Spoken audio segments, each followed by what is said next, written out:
Hello and welcome to the ADLR Podcast, episode 144. This week we got some new movie reviews here, and we're going back to Attack on Titan because I forgot everything about it.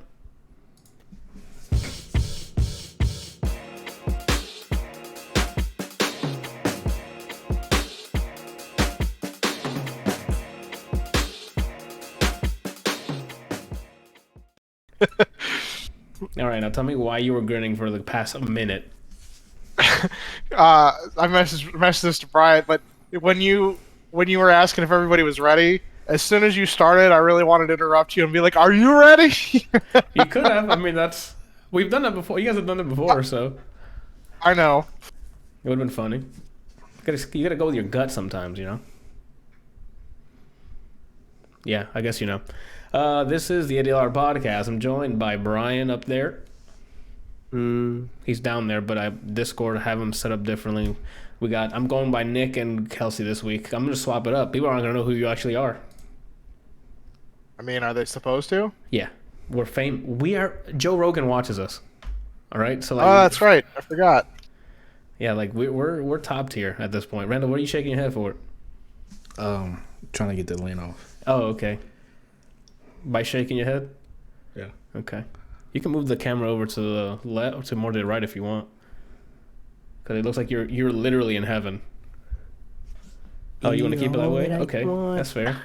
Kelsey with a subscription live on the podcast too. Joe Rogan loved me. Anywho, all right. How has been your week there, Brian? I've seen you were on Persona 5 the entire week. So it just keeps accidentally loading up. I don't know how my PS5 keeps doing that. The reason I'm playing it now is because Royal came out and that's like a new version. They added new features and like more quality of life. Yeah. But I'm playing that because I own Strikers, the Dynasty Warriors game that follows after that's canon. Yeah. And I want to play that, but Royal has a new story to it than base Persona 5. Okay. So I'm like, oh, let me play this. And I never would have thought that it would reawaken the addiction I had when I played the original Persona. Got it. So and now you're so on it. This is what's happening. Okay, that's fair. All right.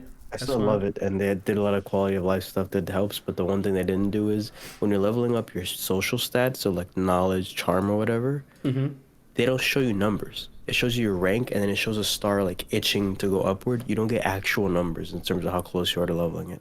You would think, hey, let's add that. Never did. No, we have style. We have our own style, and you're gonna love our style.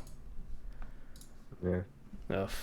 Oof. Anywho, yeah, this week has been pretty low key for me. I've been basically helping my girl move and her family move for the past week. So all I got in there was Attack on Titan season 1, rewatching it anyway. Which at this point is just watching it for the first time because I'm like, I could have sworn I've seen this, but none of it like I stood or retained it. You just don't remember anything. Literally nothing. And I even read ahead when it was airing. I'm like, oh, I got caught up, and then read ahead in the manga. Nothing retained. Which I thought was a bad thing, which was like, oh, Attack on Titan final season. It's hype. But I'm like, if I forgot everything about it, it's probably not that great. I go and watch this first season, and holy shit. I'm like, what the heck? Why did I forget this? But you forgot that Armin is the main character. I wish. I like Armin a lot. Yeah, like I wish Armin was the main character, but I mean it's Eren, so I stopped watching after season 1, and I'm not going back to that show. Oh, okay. Well, I've seen bits of the new season because I was watching, or my friends were like every week watch the new episodes, and I was in the Discord with them, so I have the gist of what happens later on. But I'm just like, nah, I'm good on that first season. Oh no! After I saw the first season, I gotta keep watching. I forgot how fun it was, but we'll get to that. Yeah, the first season gives you a lot of hype with the the story moving forward, and then the second season gives you a lot more like backstory and new information on what the fuck's going on, and then 3 and 4 are supposed to like just be balls to the wall, like shit happening and information being filled in and trying to figure out what the hell's going on. Everything I want, exactly. Okay, good. Yes. Because after the first season, I'm like, it was hype, but I needed more information. Like, there's some stuff I'm like, how does this all work? Yeah, I think season 4 there isn't like a ton of action, but there's a ton of them figuring out like the plot holes that you've been wondering about the entire time. Gotcha. Is season 4 the last one, or is that? I'm pretty sure it's the last season. Oh, okay. The only thing I can say is depression. That's the summary of the last season. The last season is part A. They still have part B to animate still, and that's coming in January 2022, I think. So I guess I'm gonna try to catch up before that last bit of the season starts, Breaking Bad style. But that's that. Oh, Brian, you played Knockout City too. I've been hearing great things. I want to start with that, to be honest, because I've been hearing fun shit about Knockout City. All right, so boom, right? A friend of mine earlier last week was like, "Hey, I want to try this weekend, so install it." Yeah. Naturally, I forgot about installing it until like the day of, but it's not a big download, so that's a plus already. It's like 8 gigs, I think. That's it. I played on keyboard and mouse. It might be even more comfortable on a controller. I'm not sure, but I played on keyboard and mouse. The whole point of the game is it's team-based. Hit the shit out of people with dodgeballs. First to 10 KOs, because you have two hearts as your health. First to 10 KOs wins in the regular mode. You have a bunch of movement options. You can just sprint. You can do like a shoulder charge that hits balls back, like negates balls, or if someone's holding a ball, you hit it out of their hand. Ooh. And then you can, if you double tap space or jump, you get a glider, kind of like Fortnite. And then there's 2 different buttons for another jump. One makes you flip like this, the other one makes you spin. If you do either one and you throw the ball, you do a different way to throw it. One lobs, one sonic booms. Oh. That's basically It's literally just a dodgeball game. It's a dodgeball game with wacky like balls that have specific like properties. One gives you 3 balls like the red shells in Mario Kart that you can pass balls to teammates, and your teammates can become a ball. If you press a button, you ball up like this and you can throw them. This sounds fun. This does sound fun. That's the basic of it. The layers into it is the shoulder charging balls out of people's hands or negating a ball thrown at you, and you can also catch the ball. And you're probably thinking, oh, you can catch a ball, but not a teammate, right? You can catch somebody's teammate. If you hit someone with a person ball, you instantly kill them. Oh shit. If they don't catch it, it's slept. Even if you have full health. You can charge a ball, so the longer you're holding it, you throw it quicker, so it's harder to react to. And there's a fake throw button. Oh man, I'm dead. Is this the game that went free to play up until level 20 or whatever? I think it was free to play for I think about a it's week. timed. Yeah. Okay. I don't know when it ends, but it was going on from halfway through last week until this weekend. I don't know if it's still going. Did you guys play Ricochet on the old school Valve engine? Yeah, I On the love. first I have one? it, but I never played it. It sounds like a Ricochet type thing. Kind of, but it's like discs in that game, right? Yeah. Just imagine a ball that could be a human and it could be something else. Can you easily Yeah, identify what type of special ball they have from like far away, or is it one of those like when it's in transit you can kind of see it? You can figure it out by when it's being thrown at you or when they're holding it. But off rip, my kind of the biggest complaint I have of this game is information, right? So you can't ping anything, and it does a really bad job of letting you know, hey, someone's gonna murder you, because everything is so colorful. It like colors the outside rim like, oh, a ball's coming from behind, but with so much shit going on, they did a bad job of making that clear. Okay. On top of that, let's say you see, if I threw a ball, you saw me throw a ball and someone else throw a ball, you can't differentiate it. You don't know if it's your teammate's ball or someone else's. Oh, So there's they don't no, like okay. Yeah. So my biggest complaint, maybe the only complaint I have, is UX. not enough information given to you. How many players on a team? The regular mode is 3 per team. There's side modes that let you do more. There's one that's 4v4, but you don't get any balls. It's just your teammates have to become the ball. Like, they take away all the other balls. Oh, that sounds cool too. It's interesting.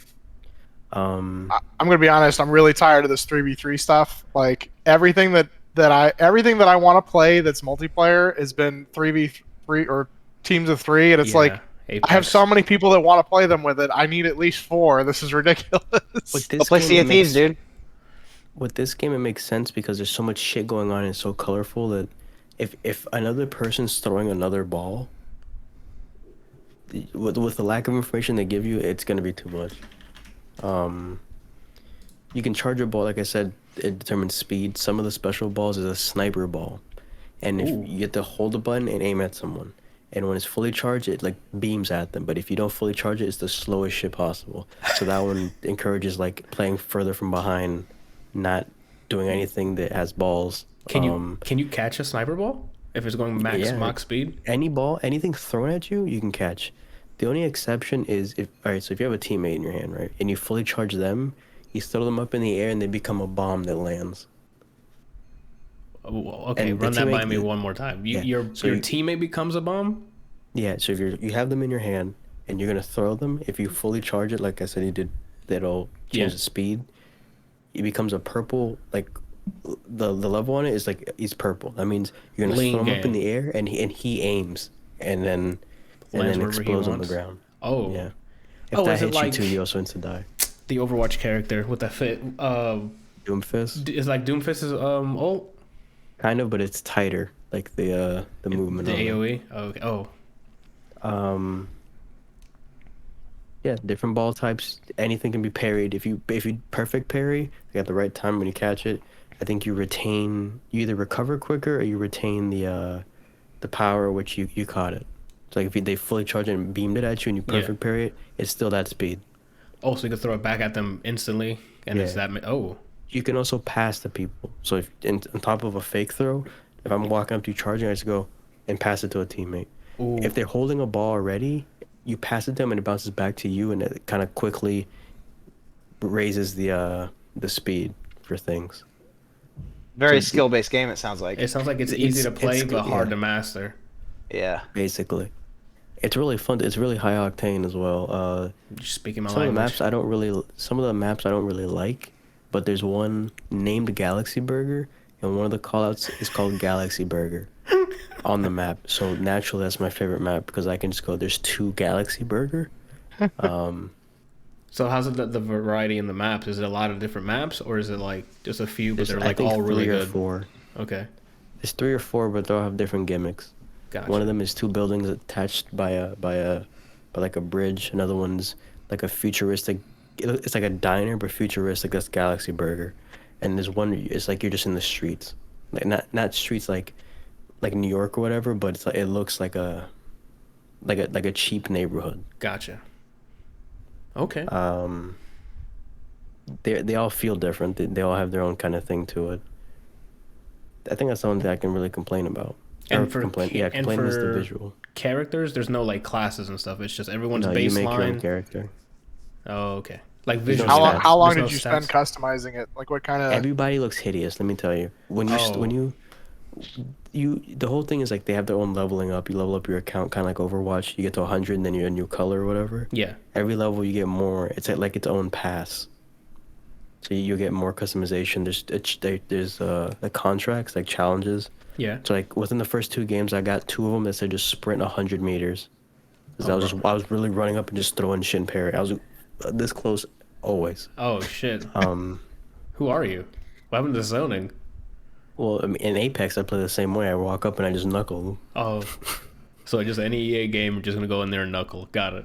Yeah. Is there a matchmaking rating for this? Like, do they match you based off of skills? Oh, good question. I don't think so because like we played like hours on the same day, right? Within like the 3rd or 4th match, there's some guy who literally deleted every other app, including Windows, just to play this game. It felt like. Whereas like the next game after, it'd be someone who's like just found out how their keyboard works. They found out what WASD is, so it doesn't seem like that. But there is ranked after you get to a certain level. I didn't try that yet. Well, you're talking Nick's language now. He said, Yes. "Is it ranked?" Yes, you oh, are. I'm in. Yes, you are.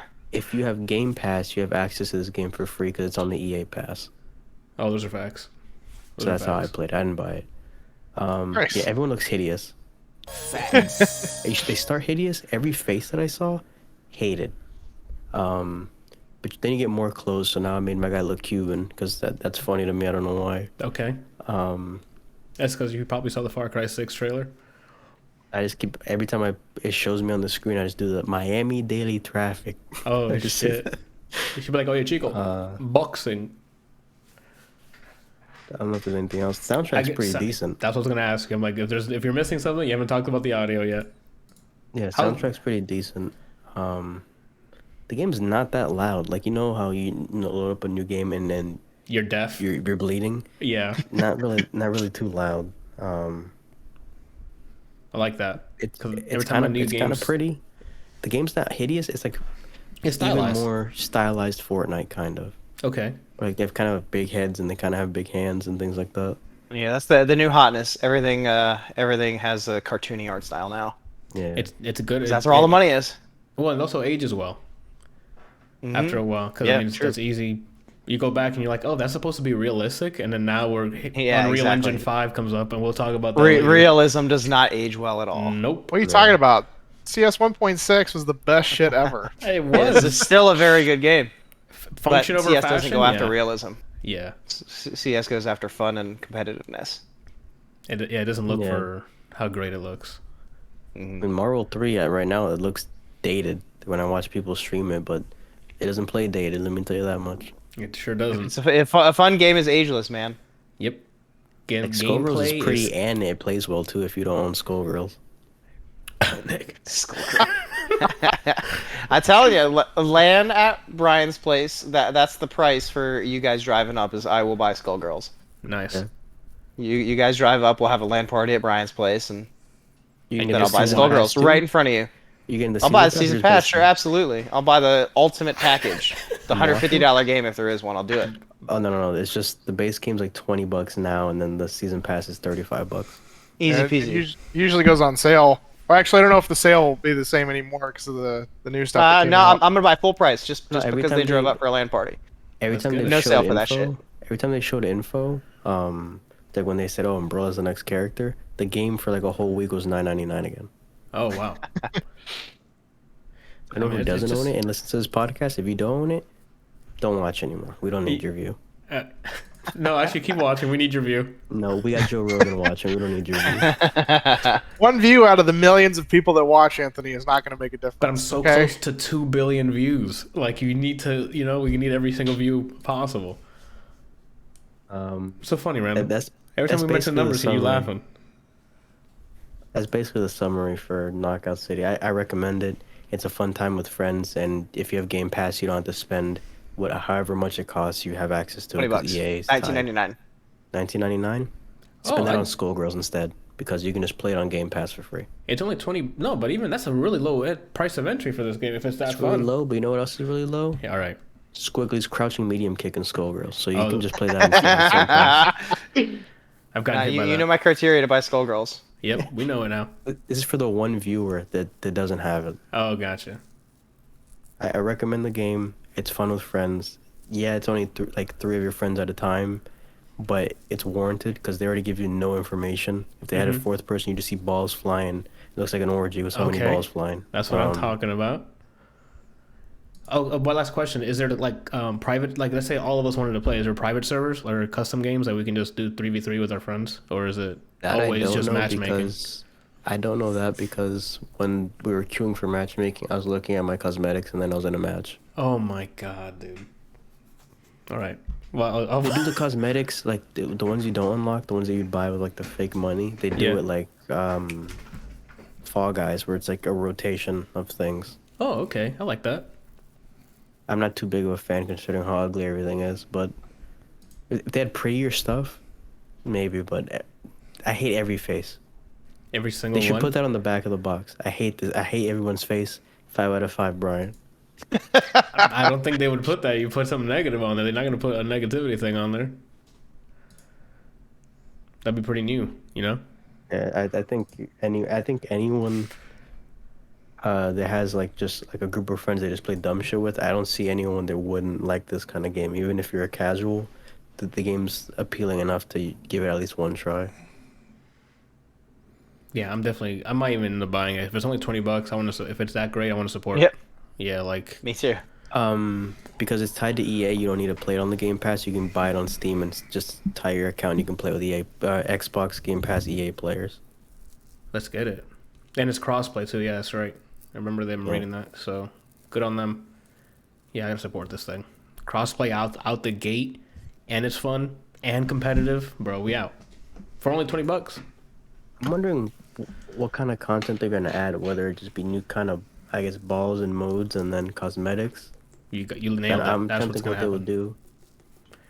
It's gonna be new, like limited time modes, more skins, obviously for cosmetics, more maps, and then more balls, perhaps, ball types. This game's doing well too. It seems because there was an article that said this is like the most trafficking EA game in like the past year or two or something like that.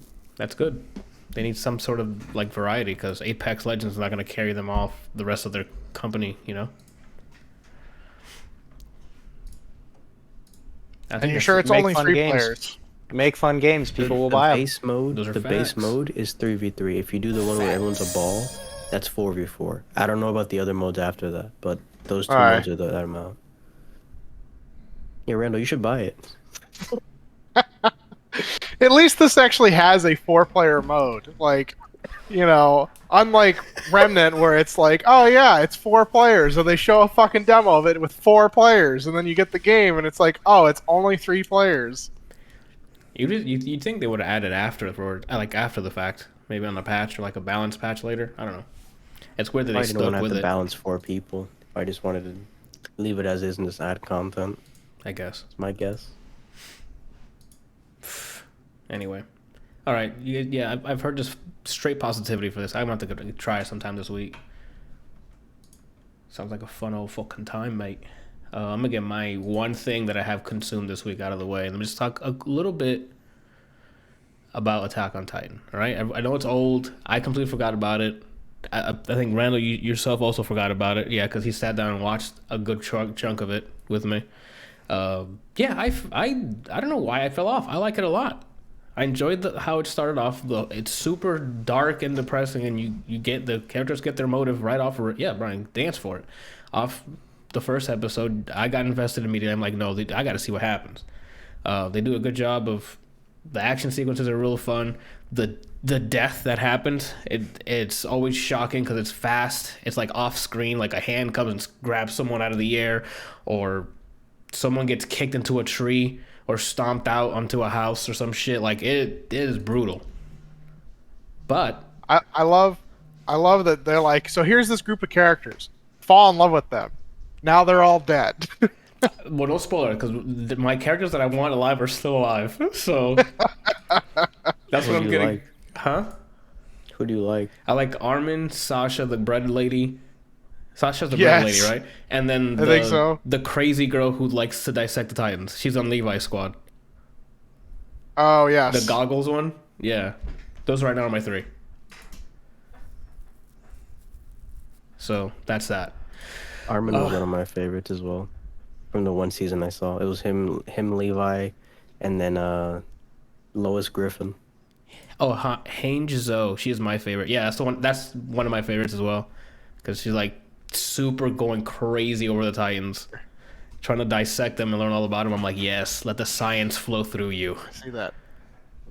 Oh, Johan also said, let me in the call so I can voice over for Randall. He doesn't have to do anything. He can just sit there. Oh shit, you want voiceover, real-time voiceover work, Randall? You know you'd have to be compensated for that kind of work, right? All right, cool. Make sure you pay him handsomely. Javi asked, who's my favorite? Who is your favorite, Javi? Just comment in the chat.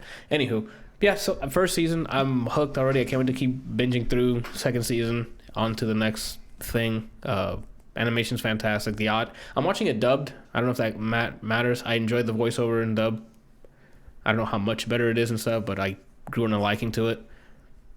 And the yells in English are just like they rock your core. When people are dying in agony in this show, they did a good. I don't know how many times how many takes they did to record that, but holy shit, when people are yelling at the top of their lungs, you're like, oh my god, that sounds painful. When bones are crushing and stuff, they did a great job with the audio. I haven't seen it in English. I've only seen the The subbed one. yeah. So I really like the sub. Yeah, I'm sure it's probably better than the English dub. It's just I happened to start the first episode and it was dub, and I'm like, I'm sticking to it. I already know I'm already associated voices with these people. I'm just gonna keep it moving. How far have you gotten? Did you already catch up, Kelsey, or you? No, I'm in. I think I don't know that I actually finished season 2. I think I was like, they were like coming out with episodes, and I was like a couple away from finishing season 2, or maybe I finished season 2. I don't honestly remember. It's been a while since I've watched. Gotcha. Okay, Randall, I mean, this, you've been introduced with a lot of gore in this season. Like, you sat down, you're like, what the hell is this? And then it got worse and worse and worse. How you handling? I don't remember. I watched it I don't know if it was when it first came out, but I watched the first season, but I didn't get all the way through. But the parts that we were watching, I don't remember. So it was shocking to say the least. I can't, like, based on what I saw, I don't understand why I stopped watching it. That's the exact. As I was going through the first season, I was thinking the same thing. I'm like, why did I stop? I don't know why either. It's probably you finished the first season or caught up on whatever episodes, and then got, you were waiting for the next set to come out and just got distracted or had other things in your list, kept forgetting. But I feel like I would have remembered the female Titan. Yeah, same. When the female Titan came on, I'm like, the first frame when they were riding on the horse and there's some shit booking it towards them, and I'm like, what the fuck is? Have you ever heard the Pusha T song that it's a meme now on TikTok? It's like, what the fuck is that? Yeah, that's what I was thinking. I'm like, what the hell is that shit running at Mach 7 out to these horses? Those are my girls, dude. Shit. Did you guess who the female Titan was before the end of the season? I did. He did. He called it. He's like, I think it's her, and I'm like, it could be because it like they had the same demeanor and like the hair. Cause once we saw Aaron go, spoilers I guess for season 1, Titan, he looks like him and he has the same hair color. So when I saw the female Titan, I'm like, it's got to be a blonde, right? Like, that's something I can think of, but I'm like, who wants to fuck this up? Like, who's going up against them? I didn't see any ties to that. Like, who would want to sabotage this? Make sense? All the different excuses we were going through. Like, is it his mom? Nah, because the hair doesn't match. Yeah. Is it some girl he used to mess with and he just, like, ghosted her and now she's mad? Yeah, like, because she was gunning directly for Aaron. So I'm like, maybe Randall's right. It might be just someone he smashed and was like, you fucker, and he wants to just slam him into the ground. I don't know. Yeah, that so far so good. Randall, I don't know if you got anything else to add. I would say Levi is probably my favorite character. Oh, Levi's up there for you? Nice. You said Levi was yours, Brian?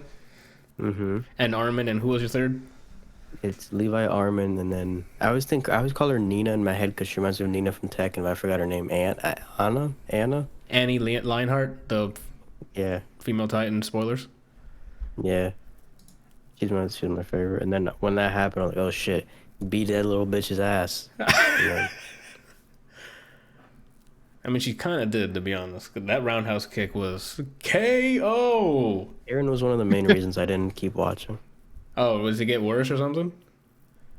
No, I've only seen that first season. And the reason I stopped watching is because the same chain of events happens 3 times in one season. I'm going to do something stupid, says Aaron. Mikasa, hey, don't do that. Aaron, you're not my mom. He should die. They give him a reason why he didn't die. 3 times over and over again. Oh, that's true. But like, especially the first time when he saves Armin, and I'm like, oh, they killed him? And then I'm like, oh, I can't. That's why I was so glad Annie beat his ass, and then Levi for like 30 seconds straight beat his ass. Oh, at the courtroom scene, yeah. He literally kicked him in the mouth once, and then he started just kicking and punching him like the dog that he is. Yeah, I've heard it gets better from there. I'm just like, I don't want to watch the same sequence happen even more. Gotcha. Well, I'll let you know because I'm in it. I want to see the rest of it, especially since it's going to end sometime next year. I need to put somebody needs to put Aaron in the lab, man. No facts. Those are hard facts. Let me Just hit you leave with him this. there for like a long time. Because he just can't fight. Like when Annie put her dukes up and she's over here doing CQC and he's over here swinging like a drunk brawler. Like I'm like, you need to sort this out. The last half of season 4 is supposed to start at the end of the year. Yeah, they said January 2022 on the I checked I think yesterday or this morning. Oh, so with season 1, so my neighbor's daughter, she's only 15, and she really likes Attack on Titan. Mm-hmm. And she also really likes sob stories, like anything that makes you like Cry, yeah, like have feelings, that kind of thing. So she was watching Attack on Titan and just basically sobbing the entire time, watching the entire series. And then her mom had to keep coming to me like, "Sweetie, are you okay?" She said, "They died, Mom. They all died." You're making me really nervous now that everyone's gonna die. I don't want certain characters to die. Hey, I mean, season like, 4, in one saw- word summary is depression. Okay. Like, I got I mean, you see a depression. bunch of them in season 1 just get wiped out. Like, they go through Yeah, that man. whole like training camp or whatever, and then 2 or 3 episodes later, 80% of them are just like, "Oh, you remember those guys you thought were like, yeah, they're gone now." Yeah, I think it was the 57th, like scout program thing that they were doing because they number every excursion or whatever they do. And I think it's like the 57th something. But yeah, I'm ready for more on that. I recommend it from the first season. It definitely had that whole thing was a huge hook. So I said that after the first 2 episodes, I was like, I gotta keep watching this. How did I forget this? I mean, that's that. How about you, Randall? You on there too? Yeah, I'll probably watch it some more. I want to see what happens with Annie. With Annie, yeah, because she turns into crystal form and then credits roll, and I'm like, what? I gotta give her respect with the CQC. Muay Thai stance, She was- kickboxing moves. I'm like, jeez, man. She's like, when she went into that stance, I was like, he's done. Yeah. He's done. And that's exactly what happened. He saw her do that stance, and he's like, wait, I've seen that before. Foot right in his mouth. Just clean head kick off. Yeah. Clean kick with At the end of head. season, Yeah. at the end of season 1, there's a break in the wall, isn't there? There's like a crack in one of the inner walls. I don't remember. pretty sure. Seeing that. The last one we saw was her crystallizing, and then like an Right. episode, like everything going down, like they're just talking. I don't remember a crack in the wall. Okay, I might have to Why? just go watch it again. But you may Maybe want to go we- watch like. We might have missed it then. Was it like I an mean, after it- credit scene? I don't think so. It's like, I'm pretty sure it's during their fight. So Aaron and Annie fight, and then they're like, she's trying to escape. He pulls her down, and then like starts to rip her out or whatever, and she Yeah. crystallizes, and then she punched a hole in the wall. They didn't show the hole in the wall. I know, like, she She dug her fingers Yeah. into the wall when she was climbing. Yeah, but they didn't show what was in the wall. They didn't show the wall. I don't remember. Or you guys don't remember? I don't remember it. I'm gonna stick All with I right, don't remember. I don't want to spoil anything or ruin anything. You may want to go back and watch like the last episode or 2 and just Okay. kind of scroll through it and see if it's there. I'll see if I can find it and see what episode it is. But Okay. yeah, there's some important information or something that you're like, wait, what? Okay. when you see it. Because it ends with, I think it might be after credits says Javi. Because the way the episode ends is that last conversation with Commander Irwin's talking to like the rest of the high people, and he's like, "We're gonna make it an they're just you know what I'm saying?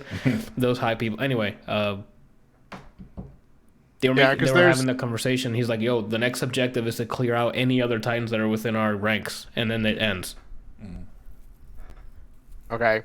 Yeah, because there should be I thought there was an episode with the priest, but like the priest of whatever the church is. That's like, he's crazy. Like you probably know who I'm talking about just from Yeah, the one priest that thing. he the female Titan lands on top of his entire fucking Congregation, church, yeah. and they all get smushed. And I think he's like the only one that's left or something. And yeah, I'm pretty sure there's like a conversation about that, and maybe that's like the first episode of season 2. Okay. But you should go back and watch the last like episode or two and just kind of pay attention Yeah, to the wall. I might just have to load it up because I don't remember. On Twitch, Loaded Up Gaming. Is that Oh you? snap, Randall! Debut. Anywho, that's it on the Titan. That's all I had for the week. That's what I managed to scrum together. You feel me? Oh snap! Saw you're playing Dying Light recently. Yeah, I guess we can go into the news article then for that. The reason I started playing Dying Light 1 again, because this week we had a bunch of like first gameplay reveals, trailers for some games. Dying Light 2 was one of them. So if you haven't seen it, go watch the Dying Light 2 gameplay trailer. It looks a lot better than it looks like it's gonna be a better version of Dying Light 1. So, and that's what got me like, oh man, I missed Dying Light. So I owned it, so I installed it on my PC and started playing over the weekend again. And man, it's still satisfying to run, jump, and drop kick a zombie into like into the ether. I don't know if they increase the force of like how far they go, Brian, but when you drop kick some dude, they go flying. I remember them going flying. That's why I did it every time. It's crazy. But anyway, yeah. Isn't it that game that let me get my Where's My Glock? Was that game? Where's my Glock? Yeah, we're playing co-op. I don't know if it was that or I don't think it was Dead Island because that's not a game. And you were climbing something, and then you heard me beating someone up, and then without looking, you heard "Where's my Glock?" You heard me say "Where's my Glock?" and then heard gunshots, and then you saw me come up. That might have been That might have been Dying Light. Yeah, because I think I recently just got my first firearm in that, and the game is definitely based or like designed to be melee first, and it's satisfying to just as soon as you hit one of these zombies, it's like it ragdolls in a very sometimes it's more natural than others. Sometimes they just start flipping and freaking out because what I'm assuming whatever the physics system is doing is just fucking freaking out, but very satisfying. In 4-player co-op, I think they're gonna keep the 4-player co-op for this Dying Light 2. It looks great. And they mentioned that Dying Light 2 is going to have like narrative choices that's actually going to change the environment and stuff and story. So that's a step up from the first game because it was just an open world checkmark kind of game with a bunch of side quests. So, and I haven't played the DLC. All about a good zombie game. Yes, absolutely. And there's 3 this year. I think it's Dying Light 2, Yeah. Back for Blood, and what's the third one? I think there's another zombie game this year. Yeah, I'm trying to think of what it is because we were talking about this. Is it Because Back 4 Blood's the Left 4 Dead clone. Yeah. That's what we're all gonna be playing. Yeah, would definitely, absolutely. Gosh, I can't wait. Is Yeah. it the other one? What was it called? The It's tomorrow? like something after tomorrow or the next day or some. Yeah, something like the night after or some Yeah. shit. It's a weird name, but I think that's the one you're talking about. But yeah, that's part of the news item, I guess. That's into what I was doing in the weekend on the free time. Apparently, a bunch of zombie games. State of Decay 3, No This- Room in what? Hell, That Urban come out- Strife. State of Decay is coming out this year? Hang on, let me read this start. It says of 2021, but No, according to actual date. the list, it says the release is not been announced. Oh, I was about to say we can't handle that much zombie, bro. Because State of I Decay, would definitely buy that. yeah, State of Decay was really fun. You know, 'cause Days I had it Gone. installed, but Anthony doesn't want to play it over again. Evil Dead the game. Tom Clancy's Rainbow Six. I mean, every time they Quarantine. release a movie, they have to release a game Yeah. with it, so that's super annoying. Trying to Bless see you. if there's anything else in here that like. Bless you again. One for the road. Yeah, those are the beside the ones that we mentioned. Those are the big ones. Gotcha. So I guess those are the mighty ones. But that's on that. I guess since we're on the topic of the games showcased here, FarCry 6 was shown. Did anybody here play any of the other FarCry games besides myself? No. The last one I played was the one before you get malaria. So one? No, 'cause remember there was one, and Far Cry Instinct. The ones where you have powers. Oh, okay. Not so that's like a side shoot like Far Cry Primal. Yeah. I'm talking about the proper one. Far Cry 1 was the one when you're on the jungle, and then 2 was malaria. Did you hear who that kid's supposed to be? What do you mean? Who's that kid supposed to be? Like the character or the actor? The character. No, I didn't read too much on the narrative. I just saw the gameplay trailer and that's it. Who's it supposed to be? Voss. Oh, it's supposed to be. It also takes place before 3. Oh, okay. Did they say this? There's pictures of Voss as an adult, and then there's pictures of the kid, and he has the same cut that Voss has above his right eye. Oh, so you think that's his father grooming him to be something, and then some shit happens? Or whatever. Oh, interesting. Well, then how's the story gonna play out? You're not gonna fight him as the kid's just gonna run away, and then that's the story from where Far Cry 3 starts or something? That's weird. I don't like prequels at all. You should have told that part of the story before you released this one. That's how I feel about that. Yes, I'm not a huge prequel fan either. but then Red Dead Redemption 2. I mean, It's that's a fine, prequel, but they and could it's- have made that first and then made Red Dead 1 to where it Second? looks like Red Dead 2. They can do that now. Just remake the whole game. Too late. That was Already too know late? it's a prequel. Oh, okay. Yeah. Oh my god. Okay, so yeah, Far Cry 6 was announced, or not announced. They showcased some gameplay. It looks like it looks great to me. I love the environments. It's using ray tracing now. Looks fantastic. It looks like they're leaning more towards what they did in Far Cry New Dawn, which is like make you crafting your weapons and craft like blunt weapons, sidearms and pistols and vehicles and stuff. And it looks like they're getting pretty creative with it. There's like a backpack that's like a mobile mortar. So she like kneels down a bit and like mortar fire shoots out of the backpack. There's a CD player launcher that plays music. So like you put the CD and the CD starts spinning on the gun, and then you can hear them like from speakers on the side. And when you fire it, the music stops playing because the CD's not there. And then when the reload animation happens, once the CD's back on, music starts playing. I thought that's a I'd clever. like to headshot someone to Unbreak My Heart by Tony Braxton. I don't even know. Is that the same time? Would that be in the right time period? I don't know when this takes place. I have zero clue on what's going on. I didn't watch the trailer. Because the music that they played was Macarena.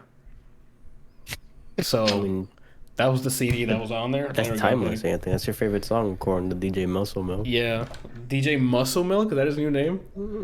I don't know what we call him. What do we call him? iPod? What do we call him? Yeah, it's like DJ iPod or something. What was it, Kelsey? You were there. DJ Shuffle. Yeah, DJ Shuffle or some shit. Oh, At the you're graduation. talking about the graduation thing. Yeah. I zoned out for a second and came back in and was like, wait, what are we talking about? Do you The remember what we Muscle called- Milk thing was familiar, and I think DJ Shuffle was was the that's other what we one. Called him. Yeah, gotcha. yeah, because like I mean I literally like any one of us could have literally just pulled out our phone or iPod or something and just He just managed played. what song was playing. Like I thought he was gonna do like mixes and shit. No, he just. Oh, He you want this mixes song? No water problem. with his protein, I think, is all he really mixed. Oh, gotcha. It's unfortunate. Okay, so yeah, Far Cry 6 looks real fun. It's coming out this year, October 7th, I think was the announcement, the date. So fall time's already getting crowded. And that's it on that. And last but not least, PlayStation finally showed off some gameplay for Horizon Forbidden West, which is the sequel to Horizon Zero Dawn. What are you taking off your thing, Brian? I don't know if when you use like, oh, gameplay, also, she's dead. I don't know what you guys are going to say because I don't trust anyone here. there so- wasn't any spoilers. Yeah, Literally, it was just it like was- showing off some of the new mechanics. Yeah. Look, all I'm saying is I didn't watch it, so I don't know what was in it. I mean, I'm spoilers, telling you now, still there's no play as Aloy. spoilers. Yeah, like, What the fuck? yeah, you still play as Aloy, so spoilers, I guess. And there's a returning side character, and I guess that's a spoiler. Should you tell him That about was- the okay, I guess that's a spoiler. Cybernetic Sagat? Oh yeah, the cyber. Oh, we said too much. That's Oh. pre-order. I think Brian will probably cream himself. Cyber guy. Cyber God, yeah, he'd be all over it. Okay, so yeah, what the list of stuff they showed off? The Batman fucking cliff, like Oh, What the are- grappling hook. the grappling hook shit. I was all about it when I saw the Yes. movement and the platforming with it. I'm like, finally, That would save so much time in the first game. Fucking, ugh. And then the gliding, Yeah. I'm like, I finally. didn't like on the first game you can only climb things that were colored for you Yeah. to climb. I wish it was more dynamic, like Breath of the Wild or Genshin or whatever the other ones, or Assassin's Creed. Go ahead. They did make it easier now, though, to find things to actually climb, not just be like, there's that one little spot that I can fucking get up there. No, you can actually, like, use your, whatever the little thing is, to expand a field that will highlight the areas, so that you can actually, go, so there's a couple different ways that I can get up there. Yeah, so you can choose how you want to traverse upward. For combat, they finally added some sort of melee combo system, which I'm all about because melee was super boring. Okay, good. Which was really cool. You can charge up your melee now to do like special, like it looked like some sort of EX attack. So I don't know what that's about. Besides like the bar, I don't remember if they mentioned how that gets charged up or not. But that's that. The environments looks fantastic. It looks great. This is like the key. This is the. I guess we'll get into like the. What is it? The state of the online console multiplayer thing in a minute, because this is going to diverge right into that. I don't know if it actually is, but just to foreshadow it anyway. When you develop a game for a specific platform, you can like fucking go balls to the wall and not have to worry about compatibility. This is the reason why they do that, because the game looks. Woo! I haven't seen anything like this. Again, and it was also in. How do you spell that? Yeah. WOOO lowercase p. Okay, so I should see it on the back of the box, is what you're telling me? Yeah, absolutely. I mean, with this kind of, audience, they're going to put anything we say on the back of the box. But anyway, yeah, environments look great. Animations and some of the physics stuff still looks... they're still clipping because they have like those dynamic hair physics that people add to the games now. But it's not colliding with everything, which I guess I understand why. I don't understand why But that's still an issue. I still see the hair clipping through shit, and I'm like, it's some small detail, but I'm like, it's just one of those gripes. What else? It was one shot where it was really bad though. Oh, in the Like trailer. it like went through her clavicle, like it was like coming out of her body. Yeah. All they gotta do is, in every game, make it canon that they wear hologram hair because they can't grow it anymore. I see that. That would make more sense. But that's just like getting nitpicking stuff. I like that they upped the destruction like particles. Like they'll have like when shit's getting breaking down and wood splintering. They added a bunch of like physical models there that'll actually collide with the ground instead of making it feel more immersive. The new enemies that I saw in there look pretty fun. The tusk one, I'm like, I can't wait to fight that thing. Yeah, the mammoth looks awesome. Yeah, especially since it has like people on it and stuff. I wasn't expecting that. I thought it was just wandering on its own and they were pulling it.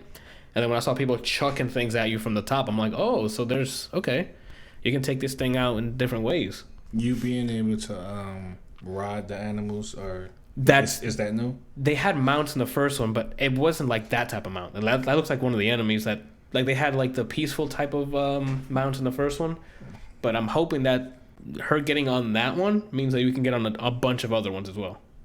I'm hoping that they actually make the mounts like worthwhile. And that because too. before they really just they just really weren't. Like you had the horse or zebra thing, and then that was like it, and you kind of only really used it for nothing. Like they didn't in terms of combat, they weren't really beneficial.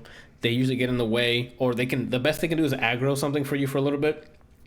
But then they get like two-shotted, and then you're like, oh well, I gotta go either save my animal or continue the fight. And then traversing with them, I didn't see that much of a difference. Like, yeah, they were faster technically, but it didn't feel like I'm zooming through the lands, on these things. It felt weird. It looked like it was just, we can mount. Go ahead. Not to mention, whenever you like ran by creatures, they were like, oh, fuck that guy. And then they would knock you off, and you're like, well, what's the point of having the damn mount? Like, yeah, the second you get hit once while on the mount, you fall over. So it's like, I hope they upped the mount game this time. What else did they show off? Am I missing anything, Kelsey or Randall? When does this game come out? They haven't announced a date yet. But it's this year. They haven't announced a date. Oh. They don't even have a year either. They just said stay tuned. I was super disappointed with that because I was talking in chat. I was like, wait, did they not? When does it come out? And they were like, they didn't say it. I was like, this is bullshit. Like, you can't show me this and not give me a date. That's like the biggest thing now. Even since for the people who have next gen consoles, like there's a game drought. Yeah, some games are getting upgraded to run better on it, but you need games like this that pushes sales. Like, because right now it's, hey, play the same thing you played last gen, but it looks better or it runs better. I mean, honestly, at this day and age, them saying a date doesn't matter until you can play it. Yeah, that's also true. They can say, "Oh, it's coming out April of last year, right? Why didn't I play it till November?" Yeah, there's a bunch of these delays that just once it lets me download it. Oh, that's the release date. That's the release date. Yeah, you're right. That happened. It's happening more and more now. So yeah, I mean, after what they, after the debacle with Cyberpunk, I almost would rather not. I would rather them be like, "We're done. Here's the release dates." Yeah. Everyone has been saying that for years to all of the businesses who release their shit, especially early release candidates. Yeah. And the businesses don't listen. All they care about is the money. Yes, and like, I'm really fucking tired of it. To be fair, Bethesda did it correctly with Fallout 4. Yes. And they attempted to do it correctly with 76, but that game wasn't finished. But what they did was, when they announced it, they showed you stuff, and then they said when it's coming out. Yep. And then it came out that date. Now, whether it was finished, like 76, I don't know. But with Fallout 4, that shit was fine. From what I can recollect. Yeah. Well, I mean, they're still not doing it right. If they give a date that something's going to come out and it's not ready, then don't release it. Just say it's not ready. Obviously, there's going to be backlash when that happens. Yes, but the sir. backlash is so much worse if you release something that doesn't work. Yeah, I mean, Bethesda didn't do it. Or Cyberpunk was not a good. They kept only doing it by a couple of months. The Cyberpunk release was horrible. And it's like, no, like, look, just say, look, it's not ready. We're gonna delay it a year. Don't just. Oh, it's gonna be three months from now. Oh no, it's another 3 months. Just don't give a date. Just say it's delayed. Yeah. The problem is people give dates when they say things are delayed when they don't really have an idea on how long it's going to take. Just say it's delayed. We'll tell you when it's getting closer, and then we'll make a deadline when we know what to expect. It's the same thing with software that I deal with every day. We're dealing with the same shit at work. It's like we're not giving dates anymore because we keep missing it. So we're just going to say it's released when it's ready to be released, or we're going to say we're going to make a date after we know it's ready to be released and approved. Yes. The Valve system. What I like, what Arc System does with Guilty Gear, at least this new one. It got delayed. Obviously, it was supposed to already be out by now, but they communicated the whole process monthly to the people and had them even interact with them to give them news on the game. So every month they call it the developer's backyard, and they that's great. That's great. They take a bunch of questions, answer them, and then also.